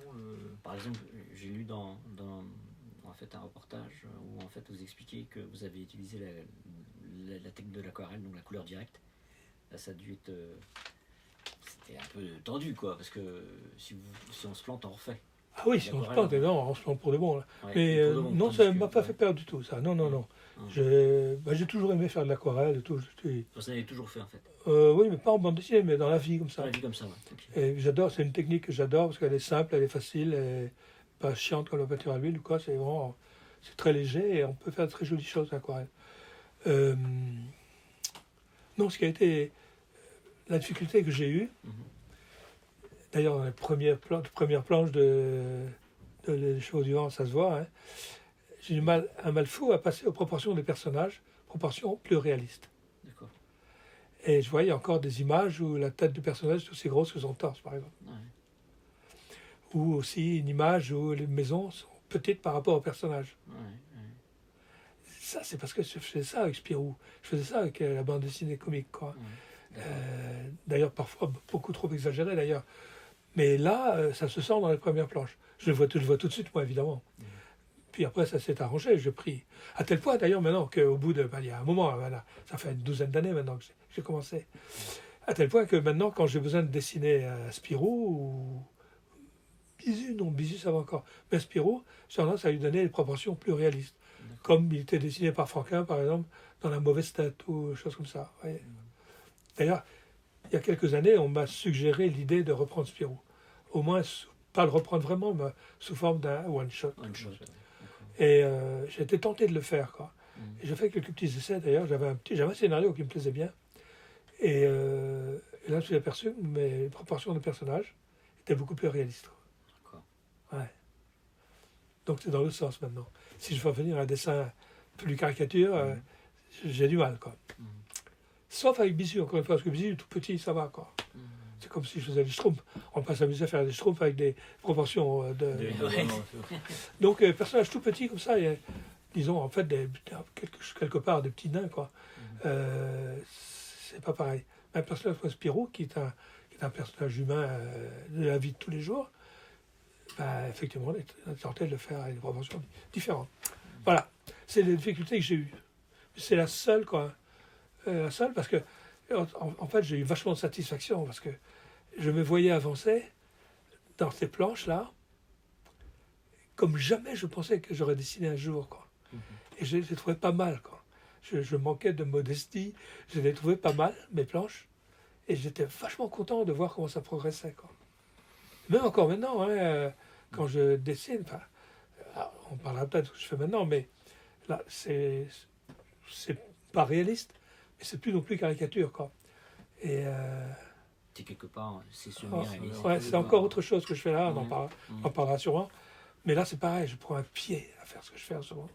Terrible, terrible, terrible. Et justement, Quels sont vos projets du coup Qu'est-ce que après, vous faites sur quoi vous Ben, il y a encore quelques temps, je n'avais pas le droit de le dire, mais maintenant je peux le dire parce que ça, le bruit c'est plus ou moins répandu. D'accord. C'est sur commande de Magen, D'accord. c'est mes mémoires, Ah, par anecdote. d'accord.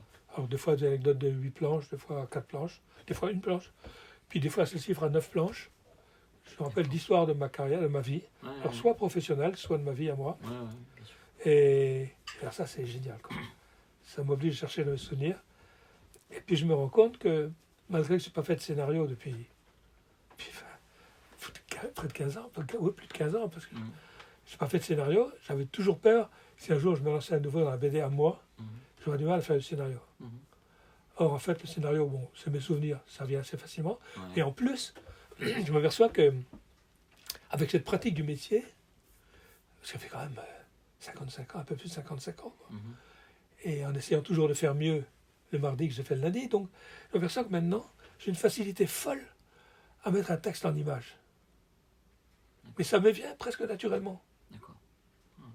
Alors qu'avant, comme tout le monde, hein, comment passer du texte à Oui, l'image oui, Alors là, maintenant, ça vient naturel. Je me demande même si je prenais l'annuaire du téléphone, si je ne pourrais pas le mettre en image. C'est con, hein. Mais, donc, mes histoires, moi, je fais vraiment un scénario image, là, ultra simplifié, quoi. Enfin, excusez-moi, c'est ce qu'en bon français on appelle un storyboard. Ouais. Moi, j'appelle ça comme les Québécois, le scénario-image. J'ai fait des scénario-images très schématiques, et ça me suffit. Mhm. J'ai pas besoin de faire des scénario-images très compliqués, comme j'ai pour aller plus près de toi, par exemple. J'avais des scénario-images, en véritable petits albums, quoi. Donc là, c'est vraiment un scénario-image très schématique, avec les textes à côté, et ça me suffit pour avancer, parce que je fais très très vite. À ce point-là. Et je voulais savoir, justement, excusez-moi, je vous écoute. Oui, Je voulais juste savoir comment ça s'est passé, justement, parce que jusqu'à la rencontre avec l'Axe, vous n'avez pas fait beaucoup de travailler avec un autre scénariste. Ouais. Là, ça s'est passé comment? Il faisait ou avec Chris, oui, il vous faisait un storyboard. Comment ça se passait? Par exemple, pour les cheveux de vent, est-ce qu'il vous a fait un petit storyboard? Alors non, c'est vous qui avez le scénario, paf, et non, mais vous avez fait un. ouais. Moi, storyboard. mon truc, moi, avec les scénaristes, il y a eu 3 scénaristes, hein, Sidrou, Lax et Chris. Ah oui, ah, écrit. Ouais, et avec ces 3-là, j'ai toujours travaillé dans l'amitié totale, quoi. Ouais. C'est-à-dire que je ne peux pas bosser autrement. Ouais. Donc c'est vraiment très très grande amitié, c'est comme des frères, quoi. D'accord. Donc ça amène une très grande confiance. Et en plus, il a entendu dès le départ, et là je retrouve mon goût du théâtre et plus ou moins du cinéma, il a bien entendu qu'il me confie un texte, c'est moi qui fais la mise en scène. D'accord. Complètement. Totalement. Et le scénario-image aussi. C'est moi qui fais mon scénario-image. Voilà. Et je sais faire. Alors ça, j'ai toujours fait. Mais c'est vrai qu'il y a des indications. Il me donne des indications scéniques quand même, évidemment. L'axe, c'était assez précis. Mais je prenais une grande liberté avec, mais c'était assez précis. Zidrou me laissait totalement faire. Il me donnait le scénario le plus impossible à faire que possible. À lui, alors, Zidrou, son principe, c'était, moi je fais mes scénarios, le dessinateur, il se démerde, il faut qu'il se démerde pour les faire. Et je dis, les traducteurs, alors. Les traducteurs, ils se démerdent, c'est leur métier. Ils ne tenaient aucun compte des autres. Alors ça fait que des fois, je me trouvais avec des trucs, moi, impossibles à faire. Mais j'ai réussi à les faire, quoi. D'accord. Quand c'est dur, on y arrive plus facilement. Alors voilà, donc j'ai travaillé de telle façon avec tous ces scénaristes-là que c'était vraiment une osmose totale. Il n'y a jamais eu de problème, quoi. Ça s'est fait facilement. Alors maintenant, je fais tout seul. Là. Mais c'est normal, c'est mes souvenirs à moi. Ouais, bien sûr. Ils vont pas se mettre à écrire mes souvenirs. Et Chris, en fait, il vous a contacté. Comment ça s'est passé pour Chris? Parce que Ah. avec l'Axe, c'est une rencontre Ouais. fortuite. Mais Chris, on se connaissait de vue parce que j'avais rencontré quand il était gamin, quoi, quand il était jeune, 14-15 ans, tout ça. Ouais, ouais. Les violons dingues à Brest. Ouais, à Brest, ouais, d'accord. J'avais été un peu, j'avais plus ou moins parrainé un peu cette association là, au D'accord, départ. ouais. Donc c'est là que j'avais connu toute cette petite bande là. Mhm. Et mais autrement, on ne se connaissait pas trop. Chris, il connaissait tout ce que j'avais fait. Moi, je ne connaissais pas trop ce qu'il avait fait. Et puis un jour, au Salon du Livre à Paris, il dédicaçait sur un stand, moi sur un autre. Et on se retrouve à la sortie, prenant le métro tous les deux. Quoi. Ah, salut, tu dédicaces aujourd'hui? Ouais, non, bon. Qu'est-ce que tu fous? Ben, je rentre à mon hôtel, là. Ben, moi aussi. On avait tous les deux un hôtel, bien sûr, à Montparnasse. Donc, on s'est dit, on va aller prendre un pot. Hein. Puis on a pris un pot, on a pris 2 pots, on a pris tout, je sais plus combien. Et puis, bref, on a décidé qu'on allait bosser ensemble dans des dieux de bordel de merde. Donc voilà, c'est comme ça qu'on a décidé qu'on allait faire quelque chose. Il m'a proposé très vite un scénario qui me plaisait bien, qui était vachement intéressant, un sujet que personne ne connaît. Et puis, entre-temps, comme il est historien de formation, il lit plein de choses. Quoi. Il est tombé sur cette histoire du camp de Tiaroy en Afrique, et il m'a téléphoné, il me dit, écoute, t'es très branché Afrique, j'ai un autre projet, je te l'envoie, tu vas me dire ce que tu en penses. Et je préférais faire celui-là que le premier. Mais le premier projet était bien aussi. Ça parlait de... Non, pas Ça parlait, en gros, de l'Union soviétique dans les années 20, quand c'était la grande crise en Amérique. D'accord. Et l'Union soviétique a proposé à des paysans américains de venir s'installer en URSS. Tout frais payé et tout, s'installait. Et puis en fait, il y a eu très rapidement grand nombre de suicides, de gens emprisonnés, tout ça. Enfin bon, je ne sais pas trop les détails, mais en gros, ça a été un véritable drame, quoi. Mais il y a eu plein de paysans qui sont partis avec leur famille en URSS et qui ont été reçus avec des flonflons, des fait et tout ça. Et très vite, ça tournait en autre boudin, quoi. Alors c'était là-dessus qu'on voulait faire une bande dessinée. Mais j'en sais pas plus parce qu'il ne s'est pas attardé sur les choses, quoi. Voilà. Et vous avez une date de sortie pour... quand ça... Non, ce sera sur... Non, c'est-à-dire qu'il y a un contrat, mais le contrat dit que je dois avoir fourni tout le matériel pour la fin décembre 2022. D'accord. J'en ai déjà fabriqué les 2/3, là. Mhm. Et, mais bon, Magali m'a dit, écoute, il faut bien sur les contrats fixer des dates et tout ça, mais si tu as besoin de plus, t'inquiète pas, c'est pas un problème. Donc voilà, en principe, ce serait fin décembre 2022, donc ça devrait être publié au printemps 2023, quoi, D'accord. je pense. Alors ça va être très complet, il est prévu au contrat à 70 planches de BD, et puis le reste en rédactionnel, en photo, enfin un tas de machins, quoi. Mais en fait, il y aura plus de 70 planches de BD, j'en ai déjà fait près d'une cinquantaine, là. D'accord. Il y en aura plus. J'ai encore vachement de trucs, j'ai une liste complète d'histoires que je dois raconter, c'est complètement dingue, quoi. Et en 2014, vous avez été nommé Chevalier des Arts et des Lettres aussi.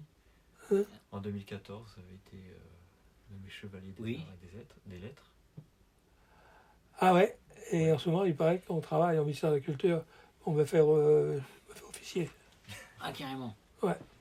Et vous avez une anecdote donc, du coup, que vous raconterez sur l'honneur que vous avez d'être Chevalier des Arts et des Lettres. Bon, Mais Là, comment ça se passe? Vous êtes reçu par... Hmm? Ça se passe comment? Vous êtes reçu par quelqu'un? Enfin, vous recevez un truc? on reçoit un diplôme du ministère de la Culture, D'accord. signé du ministre ou de la ministre. Ouais. Moi, c'était Antonetti, là, c'est une femme qui était ministre à Oui, l'époque. oui, oui. Et je ne savais pas du tout qu'il avait demandé ça pour moi. J'étais surpris. Et je suis quelqu'un je suis contre les distinctions. Moi. Ouais. Mais j'avais toujours dit à ma famille, une distinction, je suis contre, parce qu'on m'a dit que un jour, tu auras peut-être la Légion d'honneur, tout ça. De toute façon, si on me la propose, je refuse. Mais le seul truc qui m'intéresserait, c'est les arts et lettres, parce que là, c'est une reconnaissance de mon métier. Voilà. Et alors, je n'ai pas su, de part, qu'il avait demandé pour moi. J'ai su bien après que c'était le maire de Saint-Quay qui avait à l'époque fait les demandes et tout ça, ça avait été accepté.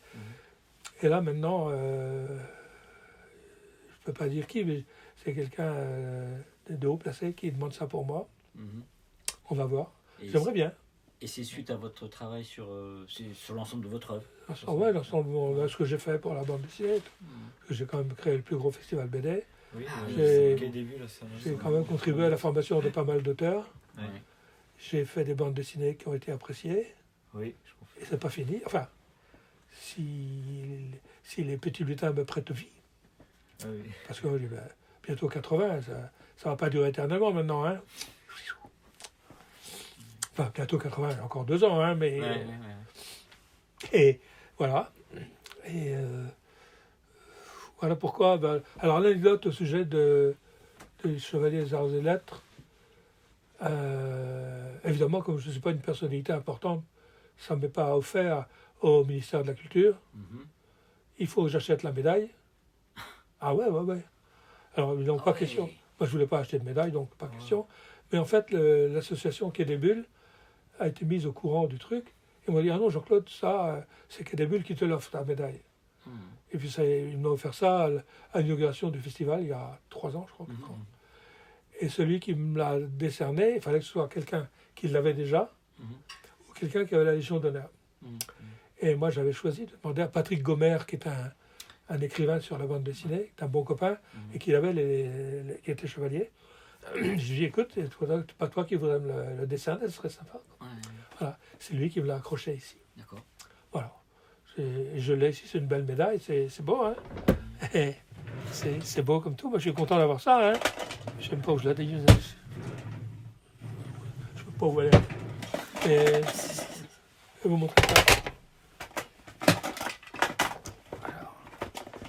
Alors, même la boîte est belle. Oh, merde. Voilà, elle est belle la boîte. Hein. Et la merdaille, là voilà. Ah oui. La merde. Ah ouais. Ah oui. D'accord. Du coup, quand vous allez faire vos courses, vous le savez. Oui, mais pas dans tous les magasins. Hein.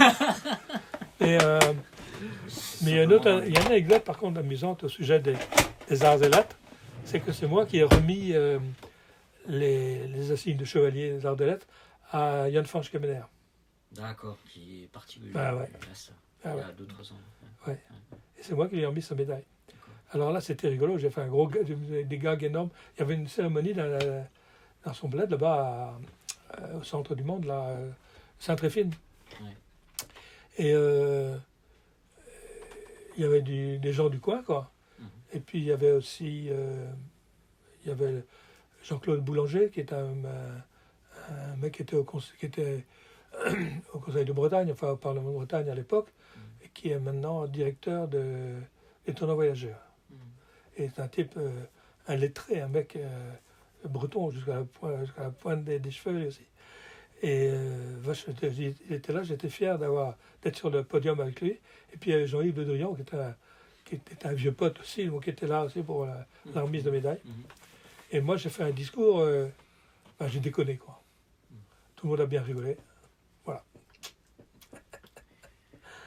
Et il y a une question que j'ai lue concernant la technique de l'aquarelle.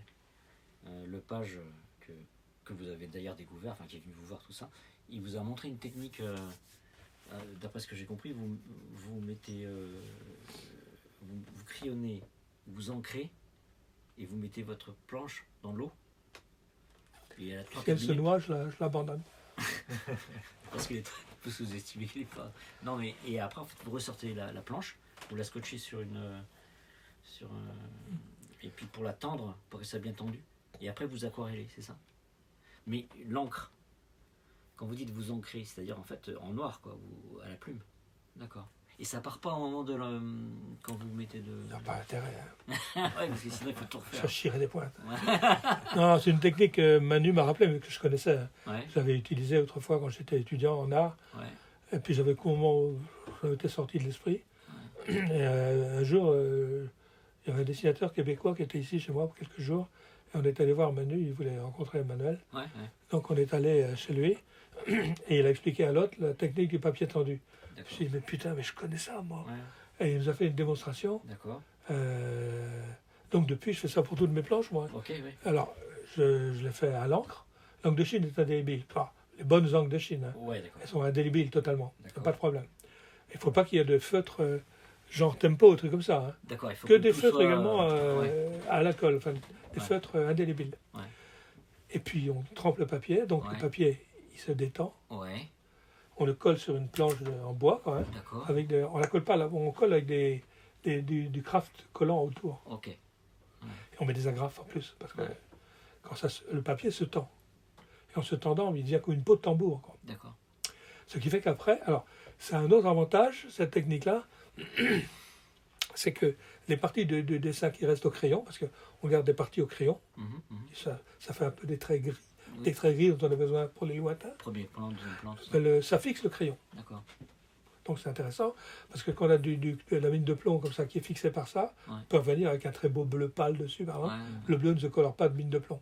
Il reste bleu pur, voilà. Et puis bientôt, le gros avantage de cette technique, c'est que le papier se tend comme une peau de tambour, et qu'après on peut mettre des quantités de flotte qu'on veut, ça ne gondole plus du tout. D'accord. Voilà, c'est le gros avantage, la technique du papier tendu. Parce qu'autrement, on travaille sur des blocs de papier aquarelle qui sont collés sur les côtés. Quoi, hein. Le papier ici est collé sur les côtés. Mais malgré tout, si on met un peu trop d'eau dessus, il gondole. D'accord. On ne peut plus revenir après. Mais, excusez-moi, mais le papier que vous utilisez, c'est un papier aquarelle ou pas? Non, oui. C'est un papier aquarelle. Oui, mais qui est absolument sans grain. D'accord. Il est satiné. Ok. Et c'est le papier qui est le plus proche du papier mythique qu'on utilisait autrefois, qui était du Schuler Parole, un papier hollandais, qui supportait absolument les derniers outrages, carrément. Quoi. Mais il n'existe plus, ce papier-là. Donc celui-là, c'est celui qui se rapproche le plus. Mais il fait 300 grammes, mais c'est balèze, quoi. Et du coup, après, vous n'utilisez pas de drawing gum pour les détails? Si, bien sûr. C'est-à-dire que quand il y a pas le choix. Par exemple, une scène comme ça, par exemple, là, qui se passe de nuit dans un garage. La seule lumière, ça va être le petit faisceau de la lampe. Là. Okay. Autrement, tout va être dans ton bleu, comme ça ici. Là. Oui, d'accord. Ah. Mais si je veux passer un bleu uni partout là-dessus, je suis obligé de passer tous mes personnages de drawing gum. Parce que si je commence à les contourner avec le pinceau, ça se verra, ça moche. Ok, d'accord. Donc le Home Et obligatoire. certains s'en passent, hein. Il y a des gens qui s'en passent parce que des gens extrêmement adroits, Ouais, et moi je suis pas très adroit. Donc j'utilise le Home. d'accord. Pourquoi ne pas utiliser? Ouais, bien sûr. Et Lepage, il utilise aussi cette technique-là, lui, pour, je veux dire, pour la technique du le mettre dans l'eau, de Ah oui, mettre oui, l'eau quand il met en. Quand Toutes il les met en- aquarelles. Ouais, d'accord. Alors comme tout ce qui fait est aquarellé. Oui, oui, oui. Sauf les petits croquis de voyage, choses comme ça. Ouais, ouais. Les trucs qu'il fait sur un petit carnet de croquis. Mhm. Bon ben là, Ouais. ça peut gondoler un tout petit peu, c'est pas grave, quoi. D'accord. Ok. Ok. C'est en lisant en fait dans l'intégrale donc des Chevaux du Vent à la fin, j'ai vu en fait que la technique de je voyais que c'était fait à l'aquarelle. Il y a des beaux rendus d'ailleurs. Et je me demandais mais comment, par rapport à l'encre, en fait, c'est ça qui me chiffonnait. Je me demandais mais comment est-ce que l'encre va partir ou pas, quoi. Donc elle tient. Ok. Bon, ça va. Il y a eu comme ça une planche plus près de toi. J'ai pas réfléchi, j'ai fait des onomatopées Mhm. avec un feutre à tempo. Là, Ouais. Et là, j'ai pas fait gaffe, j'ai passé dans l'eau. ouais. Alors, heureusement, ça a fait une grosse tache, mais à un endroit où je pouvais revenir après dessus, quoi. D'accord. Ça a réussi à passer complètement. Ouais, Puis, ouais. bon, il reste toujours la possibilité, évidemment, de corriger en informatique. Ouais, Mais oui, c'est il ce vaut que je mieux disais. essayer d'éviter. Parce que ça se voit beaucoup. Si c'est une grosse correction, Mhm. on voit que si c'est fait à l'ordinateur, quoi. Mhm. Oh, c'est con. D'accord. Non pas que ce soit con de voir des trucs faits à l'ordinateur. Ouais. Tout le monde travaille comme ça maintenant. Mhm. Mais moi, j'aime pas qu'on s'aperçoive de ça. Mhm. Je veux bien faire tromper le monde, quoi. C'est mieux. Donc, voilà. Alors, des corrections, moi, je fais...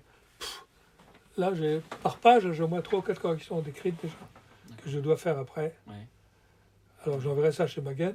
Mhm. Il va scanner, enfin, son spécialiste va scanner ça en Mhm. scan pro très haute définition. Ouais.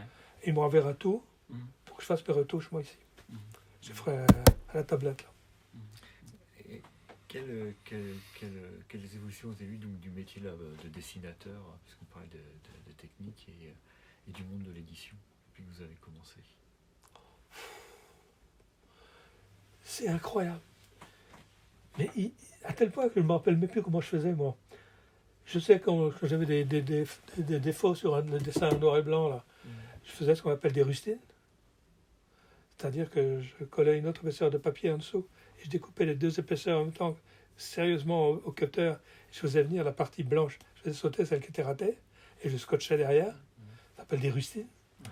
Évidemment, quand on rêvait comme ça, on peut pas revenir aux couleurs directes dessus, évidemment. Sinon la couleur va se mettre dans les fentes du papier. Ouais. Mais je corrigeais comme ça, quoi. Et, bon, mes planches, je les envoyais, j'envoyais ça en Belgique, mes planches. Elles sont grandes, donc je ne pouvais pas faire d'enveloppe assez grande, ça risquait en plus de se plier et tout. Donc toutes mes planches étaient en demi-planche. Les gens me demandent souvent, pourquoi vos planches et un scotch et des demi-planches? Ben, j'ai pas le choix. C'était pour pas que ce soit trop grand pour les enveloppes, quoi. Et toutes mes planches, j'ai envoyé en Belgique. Chaque envoi de planche, ça me coûtait 50 francs. T'en recommandé, ça coûtait 50 francs. Enfin, 50 francs, ça fait combien? 10 euros après, non? Ouais, mais à l'époque, Ouais. c'est En gros, Un peu moins de 10 un euros. Ouais. peu moins de 10 euros. Ouais. Et c'était dingue. Bon, ça a fini. Mes planches, elles partent par informatique. Elles partent par Internet. Et en très haute définition, pareil. Je l'envoie par WeTransfer, un truc comme ça. En très haute définition, ça passe. Alors ça, c'est des grosses différences. Mais autrement, je sais plus comment je travaillais. Je sais plus. Alors que je travaillais pas beaucoup à l'ordinateur, moi. Hein. Mhm. Je m'en sers pour des corrections, pour mettre en couleur qu'il faut des petits trucs qu'on me demande de faire, comme ça, faire part de mariage, machin, pour des copains. Bon, là, je fais les couleurs ordinateur, ça va plus vite. Mais autrement, non, je travaille toujours quand même sur papier, moi. Mais c'est vrai que j'ai ça en secours, je sais que ça peut intervenir n'importe quand. Les corrections couleurs, par exemple. S'il n'y avait pas l'informatique, quand j'ai une planche comme ça, avec des petites taches dans le bleu ici, par exemple, une petite tache violette, par exemple, D'accord. parce qu'il y a un point de rouge qui serait mis, Ouais. réparer ça là-dessus, je peux pas. Mm. Sans informatique, je peux pas. Mm. Parce que si je gratte, ça va faire une énorme tâche après. Mais si je peux utiliser de l'eau de Javel, ça transforme la formule chimique du papier. Et ça, lui, Ouais, donc, il n'y a aucune façon de s'en sortir. Et je me rappelle, je ne faisais pas de couleur directe quand je travaillais sans ordinateur. Mais je ne sais pas comment j'aurais fait pour corriger, quoi. Parce que là, c'est fastoche. C'est des... C'est pour mes grandes histoires comme Plus près de toi ou Les Chevaux du vent, par exemple, j'avais facilement 1 millier de corrections à faire, quoi.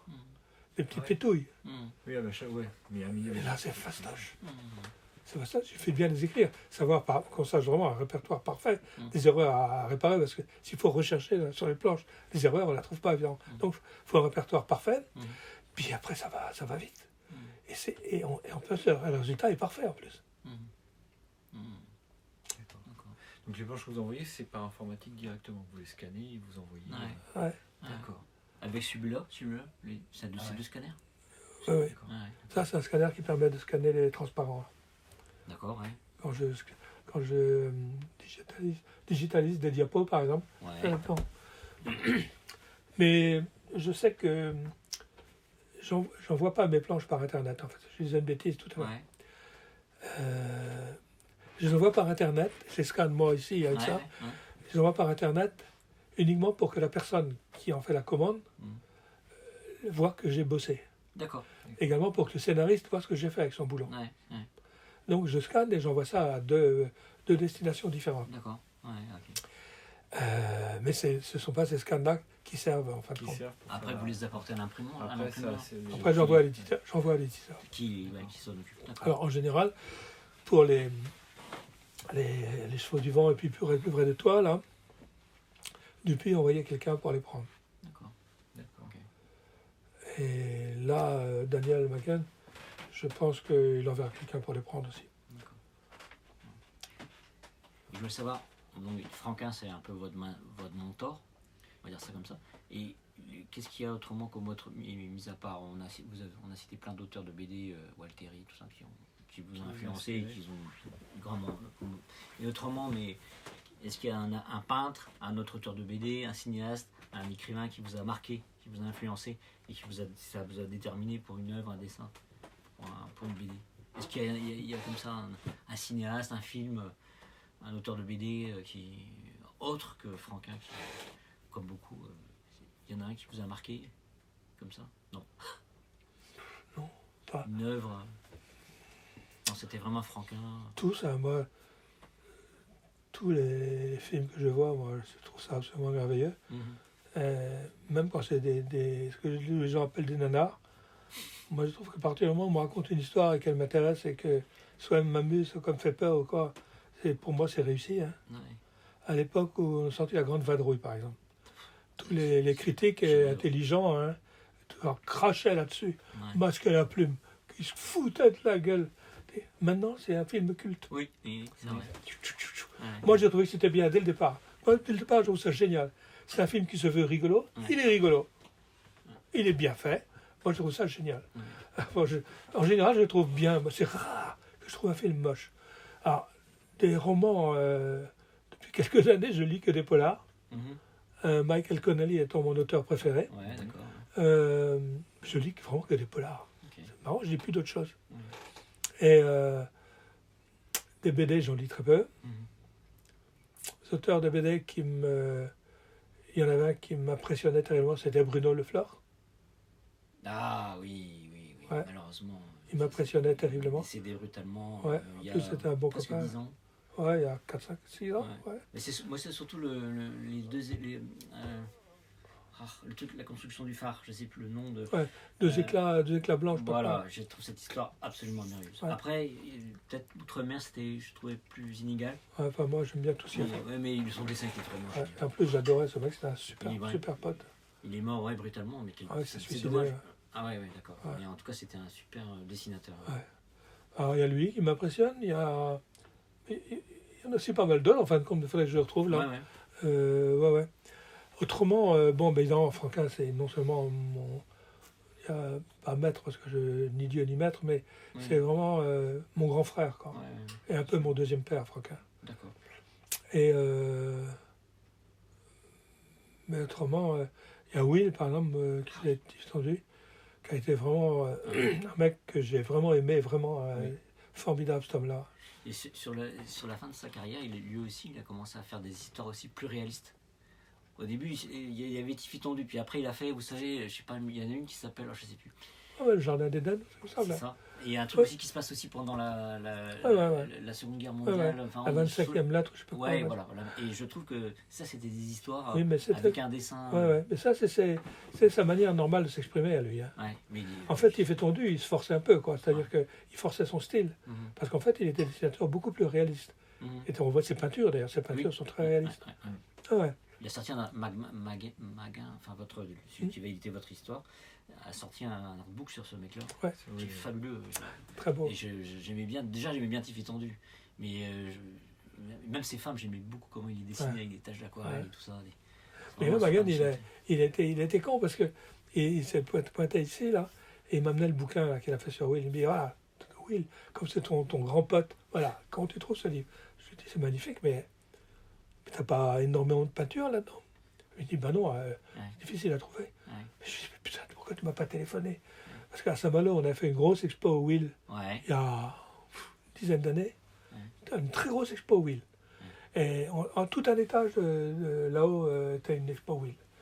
Et il y avait l'expo BD et l'expo ses peintures. D'accord. Il nous a prêté tout ce qu'il avait comme peinture disponible chez lui. Je me rappelle, j'étais avec Goutal, on était tous les deux. On était allés en bagnole chez Will, prendre ses peintures. On en était malade d'avoir ça dans la bagnole pour revenir. On avait les jetons, qu'il y a un accident ou quoi. Et lui aussi, il avait peur quand on a vu partir. Il dit, écoutez, les mecs, franchement, on était assurés, mais quand même, quoi. Et cette expo, on a décidé avec Goutal de prendre que le budget de Quai des Bulles, c'était nous, c'était nous Quai des Bulles, donc sur le budget distraire du fric pour demander à un photographe de nous faire des photos, des hectares parfaits de toutes ces peintures. Et c'est un photographe de Guingamp, Jean-Pierre Corbel, on a passé une journée avec lui. On a monté tous les tableaux de Will dans son studio. Et il a fait des hectares parfaits, quoi. Et on les a sous forme de diapos aussi. On a fait ça pour en offrir une collection à Will. Et puis pour éventuellement parer à toute éventualité. Donc on a en 3 exemplaires. Une chez Will, une chez moi ici, et une chez Goutal. D'accord. Et j'ai dit à Magal, mais c'est con, tu m'aurais dit ça. Moi, de toute façon, Claude Maltête, la femme de Will, aurait été d'accord. Je t'aurais filé toutes les diapos. T'aurais pu faire une partie du bouquin avec les peintures. Mais voilà, il me dit, mais je ne savais pas où tu avais ça. C'est dommage, hein. Il a des peintures magnifiques. Will, il peignait comme un dieu. C'était d'ailleurs ce qu'il voulait faire. Hein. Oui, il s'est lancé à faire Will Tiffy Tendu parce qu'il fallait gagner sa vie. Mais vous avez cité Goutal aussi. Moi, je trouve que c'est un gars qui dessine pas mal, qui dessine même bien. Ah là, ouais. Mais après, il n'est pas fait dans la bande dessinée, plus dans la caricature, tout ça. Ouais. Il dessine des animaux merveilleusement. Ouais. Il y a un bouquin de lui là que je n'ai pas encore lu. Le loup, comment il a dessiné le loup. Oui. Il dessine merveilleusement, surtout les loups et les animaux de la forêt. Très beau, hein.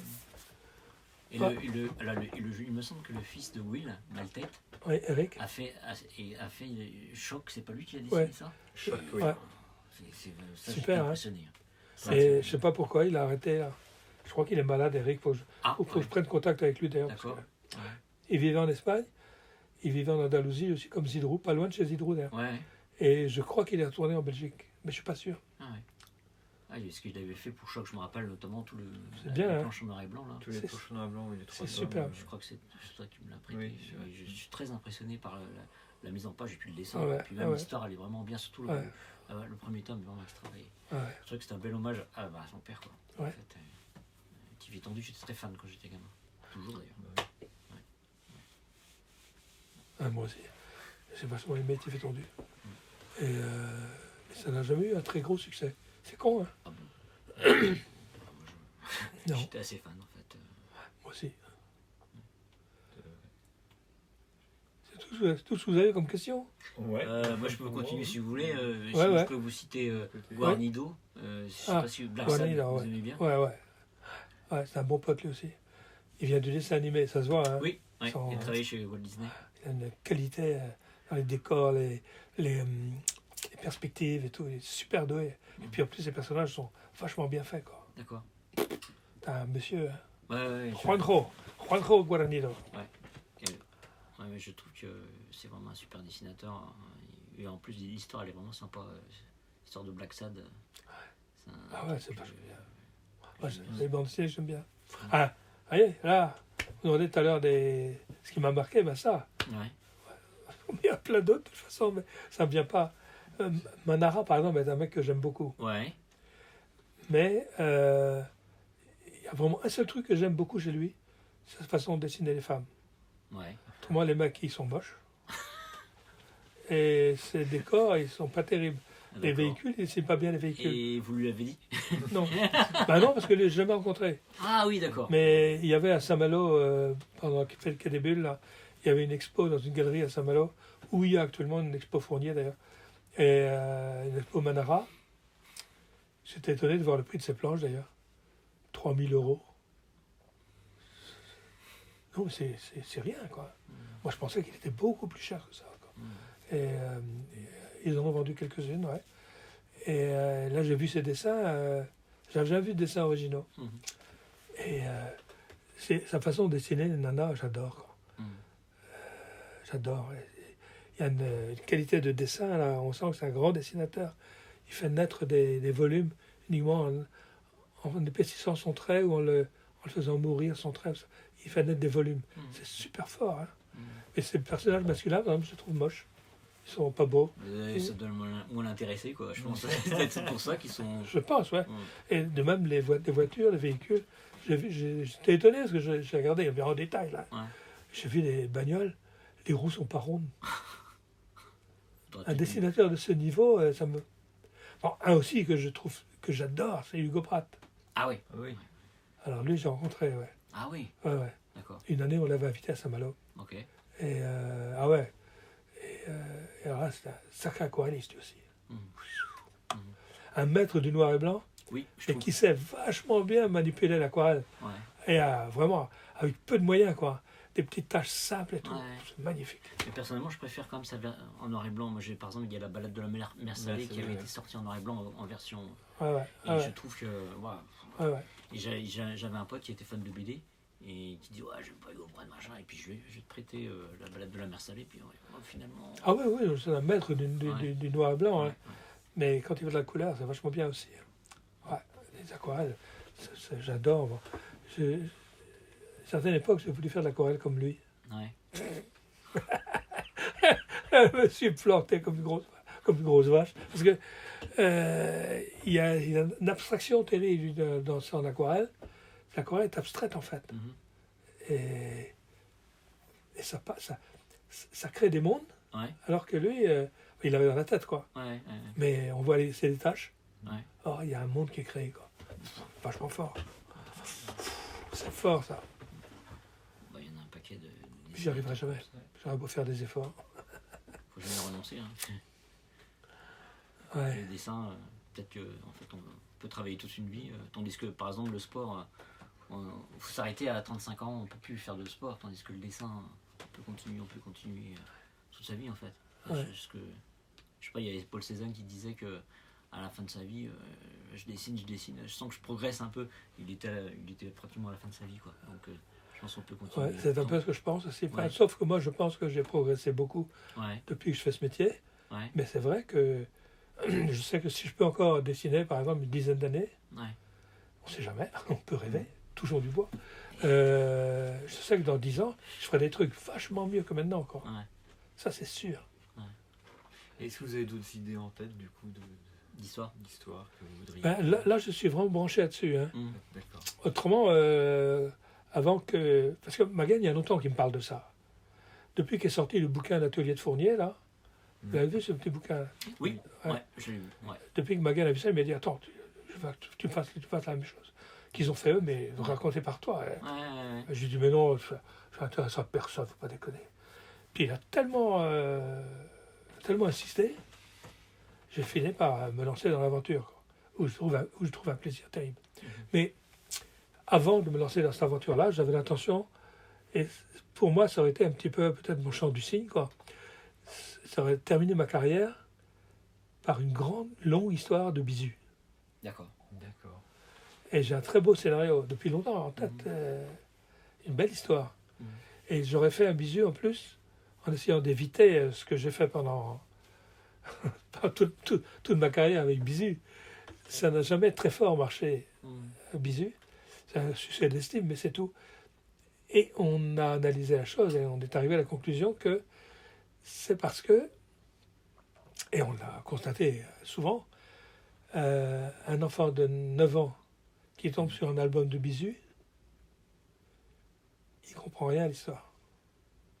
Parce qu'en fait, chaque fois, chacune de mes histoires est, disons, une sorte de petit conte philosophique, quoi. Et mes enfants ne comprennent pas. Alors, ce qui est embêtant, c'est que des parents qui ne connaissent pas achètent des albums de bisu parce que ça fait penser aux Schtroumpfs, machin. Ils disent ça, c'est enfantin, c'est pour les petits. Et en fait, les petits, sauf ceux qui lisent ça en lecture assistée avec les parents, les autres ne comprennent pas. Alors souvent, j'avais envie de faire une grande histoire de bisu avec ce scénario que j'ai en tête là, mais qui soit lisible par tout le monde.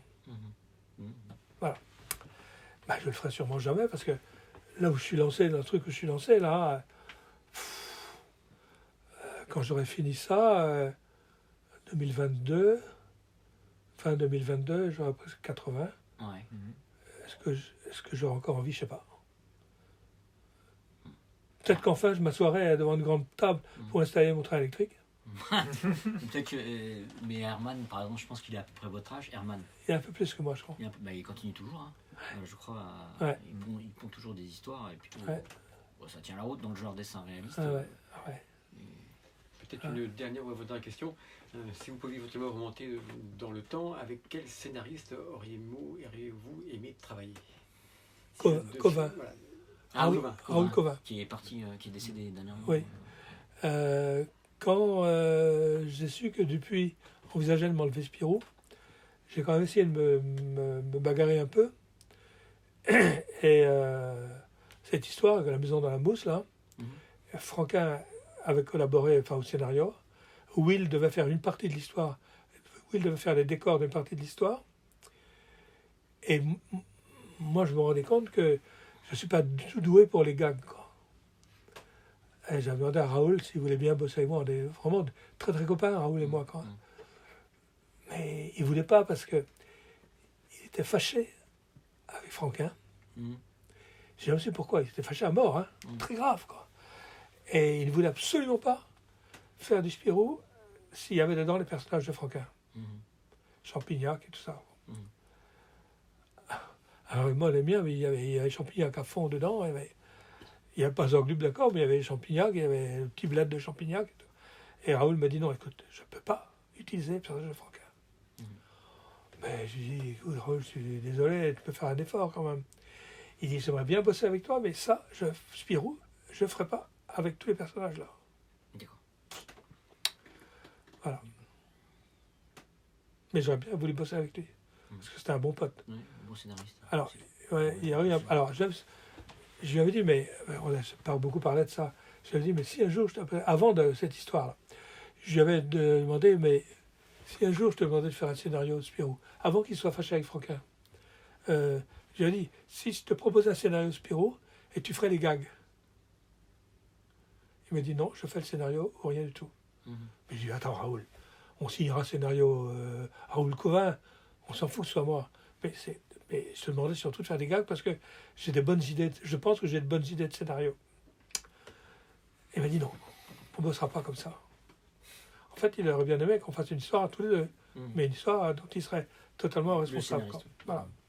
Et ça ne s'est pas trouvé. Mais c'est vrai que j'aurais bien voulu bosser avec lui. Mais vous parlez de Covin, mais il travaillait avec Willy Lambil, c'est un super dessinateur aussi. Enfin, moi, je trouve. Enfin, c'est dommage qu'il ait fait que les tuniques bleues. Je trouve. Là, il a commencé par autre chose. Hein. Ouais. Sandy et Hopi, que j'aimais beaucoup. Ouais, qui était un truc J'aimais qui se passe en beaucoup Australie, ça, je crois. Et Tunique Bleue, et en fait, il a pris ça après la mort de Salferius. Ouais. Et moi, je trouve bien, sauf qu'il en a fait 50, mais je trouve ça. Ah ouais, non, mais il est super bon. Ouais. Il a biché à fond là-dedans. Oui. Ça a très bien marché. Quoi. Ça marche très bien parce qu'il y a du plaisir à le faire, parce que tous les deux sont bien entendus là-dessus. Ils ont trouvé des histoires originales, et puis les personnages qu'ils ont créés, ils sont drôles, les caractères sont bien marqués. Ah ouais, c'est une réussite. Hein. Super Et réussi. ce que j'aime bien d'ailleurs dans cette série-là, c'est marrant, il y a des personnages comme le cheval. Il a un cheval qui est un peu pacifique et qui se couche pendant les charges. Ouais. J'adore comment il. Arabesque. Arabesque. Ouais. Arabesque. Ouais. Et j'adore les chevaux, je les trouve qu'ils sont bien dessinés, Ouais, et ouais. sympathiques.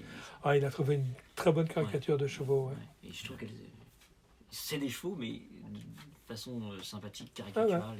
Ah, ouais. Et arabesque qui se couche au moment de la charge. Je trouve ça excellent. Ah ben ça va être Chris maintenant qui va faire le Oui, scénario. oui.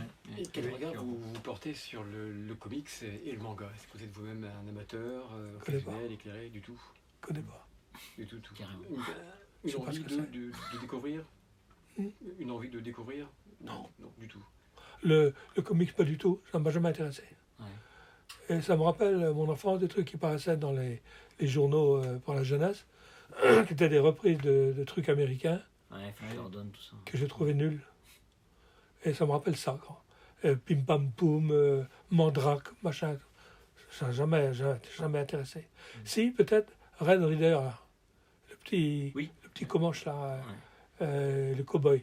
C'est un petit western, dessiné par, si je me souviens, certain Joe Hammond. Ça paraissait dans Spirou. Ça, c'était pas mal, mais en fin de compte, c'était presque de la bande dessinée franco-belge, quoi. C'était, c'est pas, ouais. Et autrement, le manga, je ne connais pas du tout. Puis ça m'énerve. Ça m'énerve parce qu'il faut des bouquins à l'envers, comme si... Enfin, merde, c'est ridicule. On peut très bien lire ça à l'endroit, on n'est pas obligé de lire ça à l'envers, quand même. Spirou édite maintenant, chaque semaine, avec le journal Spirou, il y a un manga qui suit. Ouais, il y a Totem, je crois que c'est ça Ouais, en c'est ce ça, moment. ouais. Ouais. Il faut commencer par la fin. Enfin, Oui, il merde, faut commencer par la fin, ouais. c'est ridicule.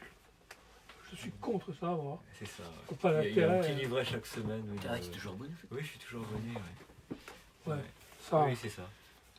c'est comme une con. Vous prenez encore le journal de Spirou? Je le reçois, je n'ai pas le choix. Oui, j'en vois. Je ne le lis plus. Ah, ouais. Je fais quand même pour voir. C'est rare qu'il y ait des choses qui m'intéressent. C'est moche trop comme dessin là-dedans. Et les couleurs sont affreuses. Et tout à l'ordinateur. Alors des fois très bien fait. Quand c'est Munuera, c'est super bien fait. Quoi. Mais les autres, c'est n'importe quoi. Tu sens que c'est les femmes de dessinateurs qui font ça pour se faire un petit peu de blé, toi, et qui n'ont pas du tout travaillé Photoshop. Quoi. C'est-à-dire, elles font ça comme on apprend à l'école, on contourne la forme, on clique un bleu, hop, c'est bleu. C'est beaucoup de dégradés surtout, parce que facile à faire à l'ordinateur, très facile à faire, et dégradés partout. Non, le journal Spirou. Mais c'est une critique de vieux croutons, quoi. Parce que le journal marche bien. Oui, c'est un des rares journaux avec Louis Glacière qui tient le coup, en fait. Quand Et puis il marche bien en plus. Et puis il marche bien. Donc c'est que le rédacteur en chef sait s'adresser à son public. Ouais. Il a un public qui aime. Moi, je raisonne comme un vieux con qui pense au Spirou d'il y a 200 ans encore. Mais on ne peut plus faire Spirou comme on faisait en 1950. Ouais. Voilà. Et moi, souvent, j'ai des petits qui passent ici et ils veulent voir des choses. Bon, j'ai des collections d'albums reliés du journal Spirou. Je leur montre ça. Je trouve ça nul. Je trouve ça sans intérêt. En plus, les couleurs n'étaient pas belles en plus. Et je trouve ça sans intérêt, quoi. C'est normal, les temps changent. Maintenant, dans tout a changé. C'est d'ailleurs la raison pour laquelle moi, je suis réticent maintenant à donner des conseils à des jeunes apprentis dessinateurs. Ou alors, si des conseils, je peux leur donner des conseils sur la narration. Sur la narration, ça marchera toujours. Mais le dessin, mise en scène et tout, plus du tout. J'ai eu le choc une fois, un petit mec qui venait ici, qui n'est pas venu dessinateur alors qu'il avait du talent, je ne sais pas pourquoi. Et il m'amène des dessins, puis il dessinait les personnages masculins avec un espace ici, là. Les jambes comme ça, mais avec un espace. Ah, je lui dis, enfin écoute, les cuisses se rejoignent. Bon, il faut la place pour le service 3 pièces, mais les cuisses se rejoignent quand même, quoi. Il me disait, ah ouais, c'est vrai. Et je disais, ben, je me mettais debout, et je dis, regarde. Bon, et effectivement, il n'y a pas de grand espace. Hein. Puis la fois suivante, il vient ici, il me dit, Monsieur Fournier, j'ai un album de Margerin, là. Et Margerin venait d'avoir le Grand Prix. Grand Prix d'Angoulême, quelques temps avant. Il ouvre, les personnages de Marjorin sont comme ça. Quoi. Bon, alors, je lui dis, ben oui, et Marjorin, il prend des libertés, c'est un grand auteur. Alors, bon, ça m'a été un choc pour moi. Je dis, bon, ben, c'est vrai que c'est pas la peine. Ils vont me ressortir un tas de trucs faits par des auteurs qui ont du succès et qui sont contraires à tout ce que j'ai fait moi. Donc,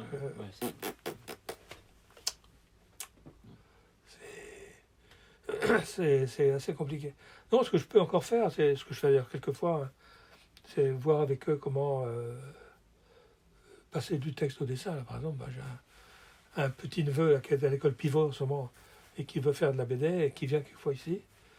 Et c'est des choses que je lui apprends, quoi. Mais autrement,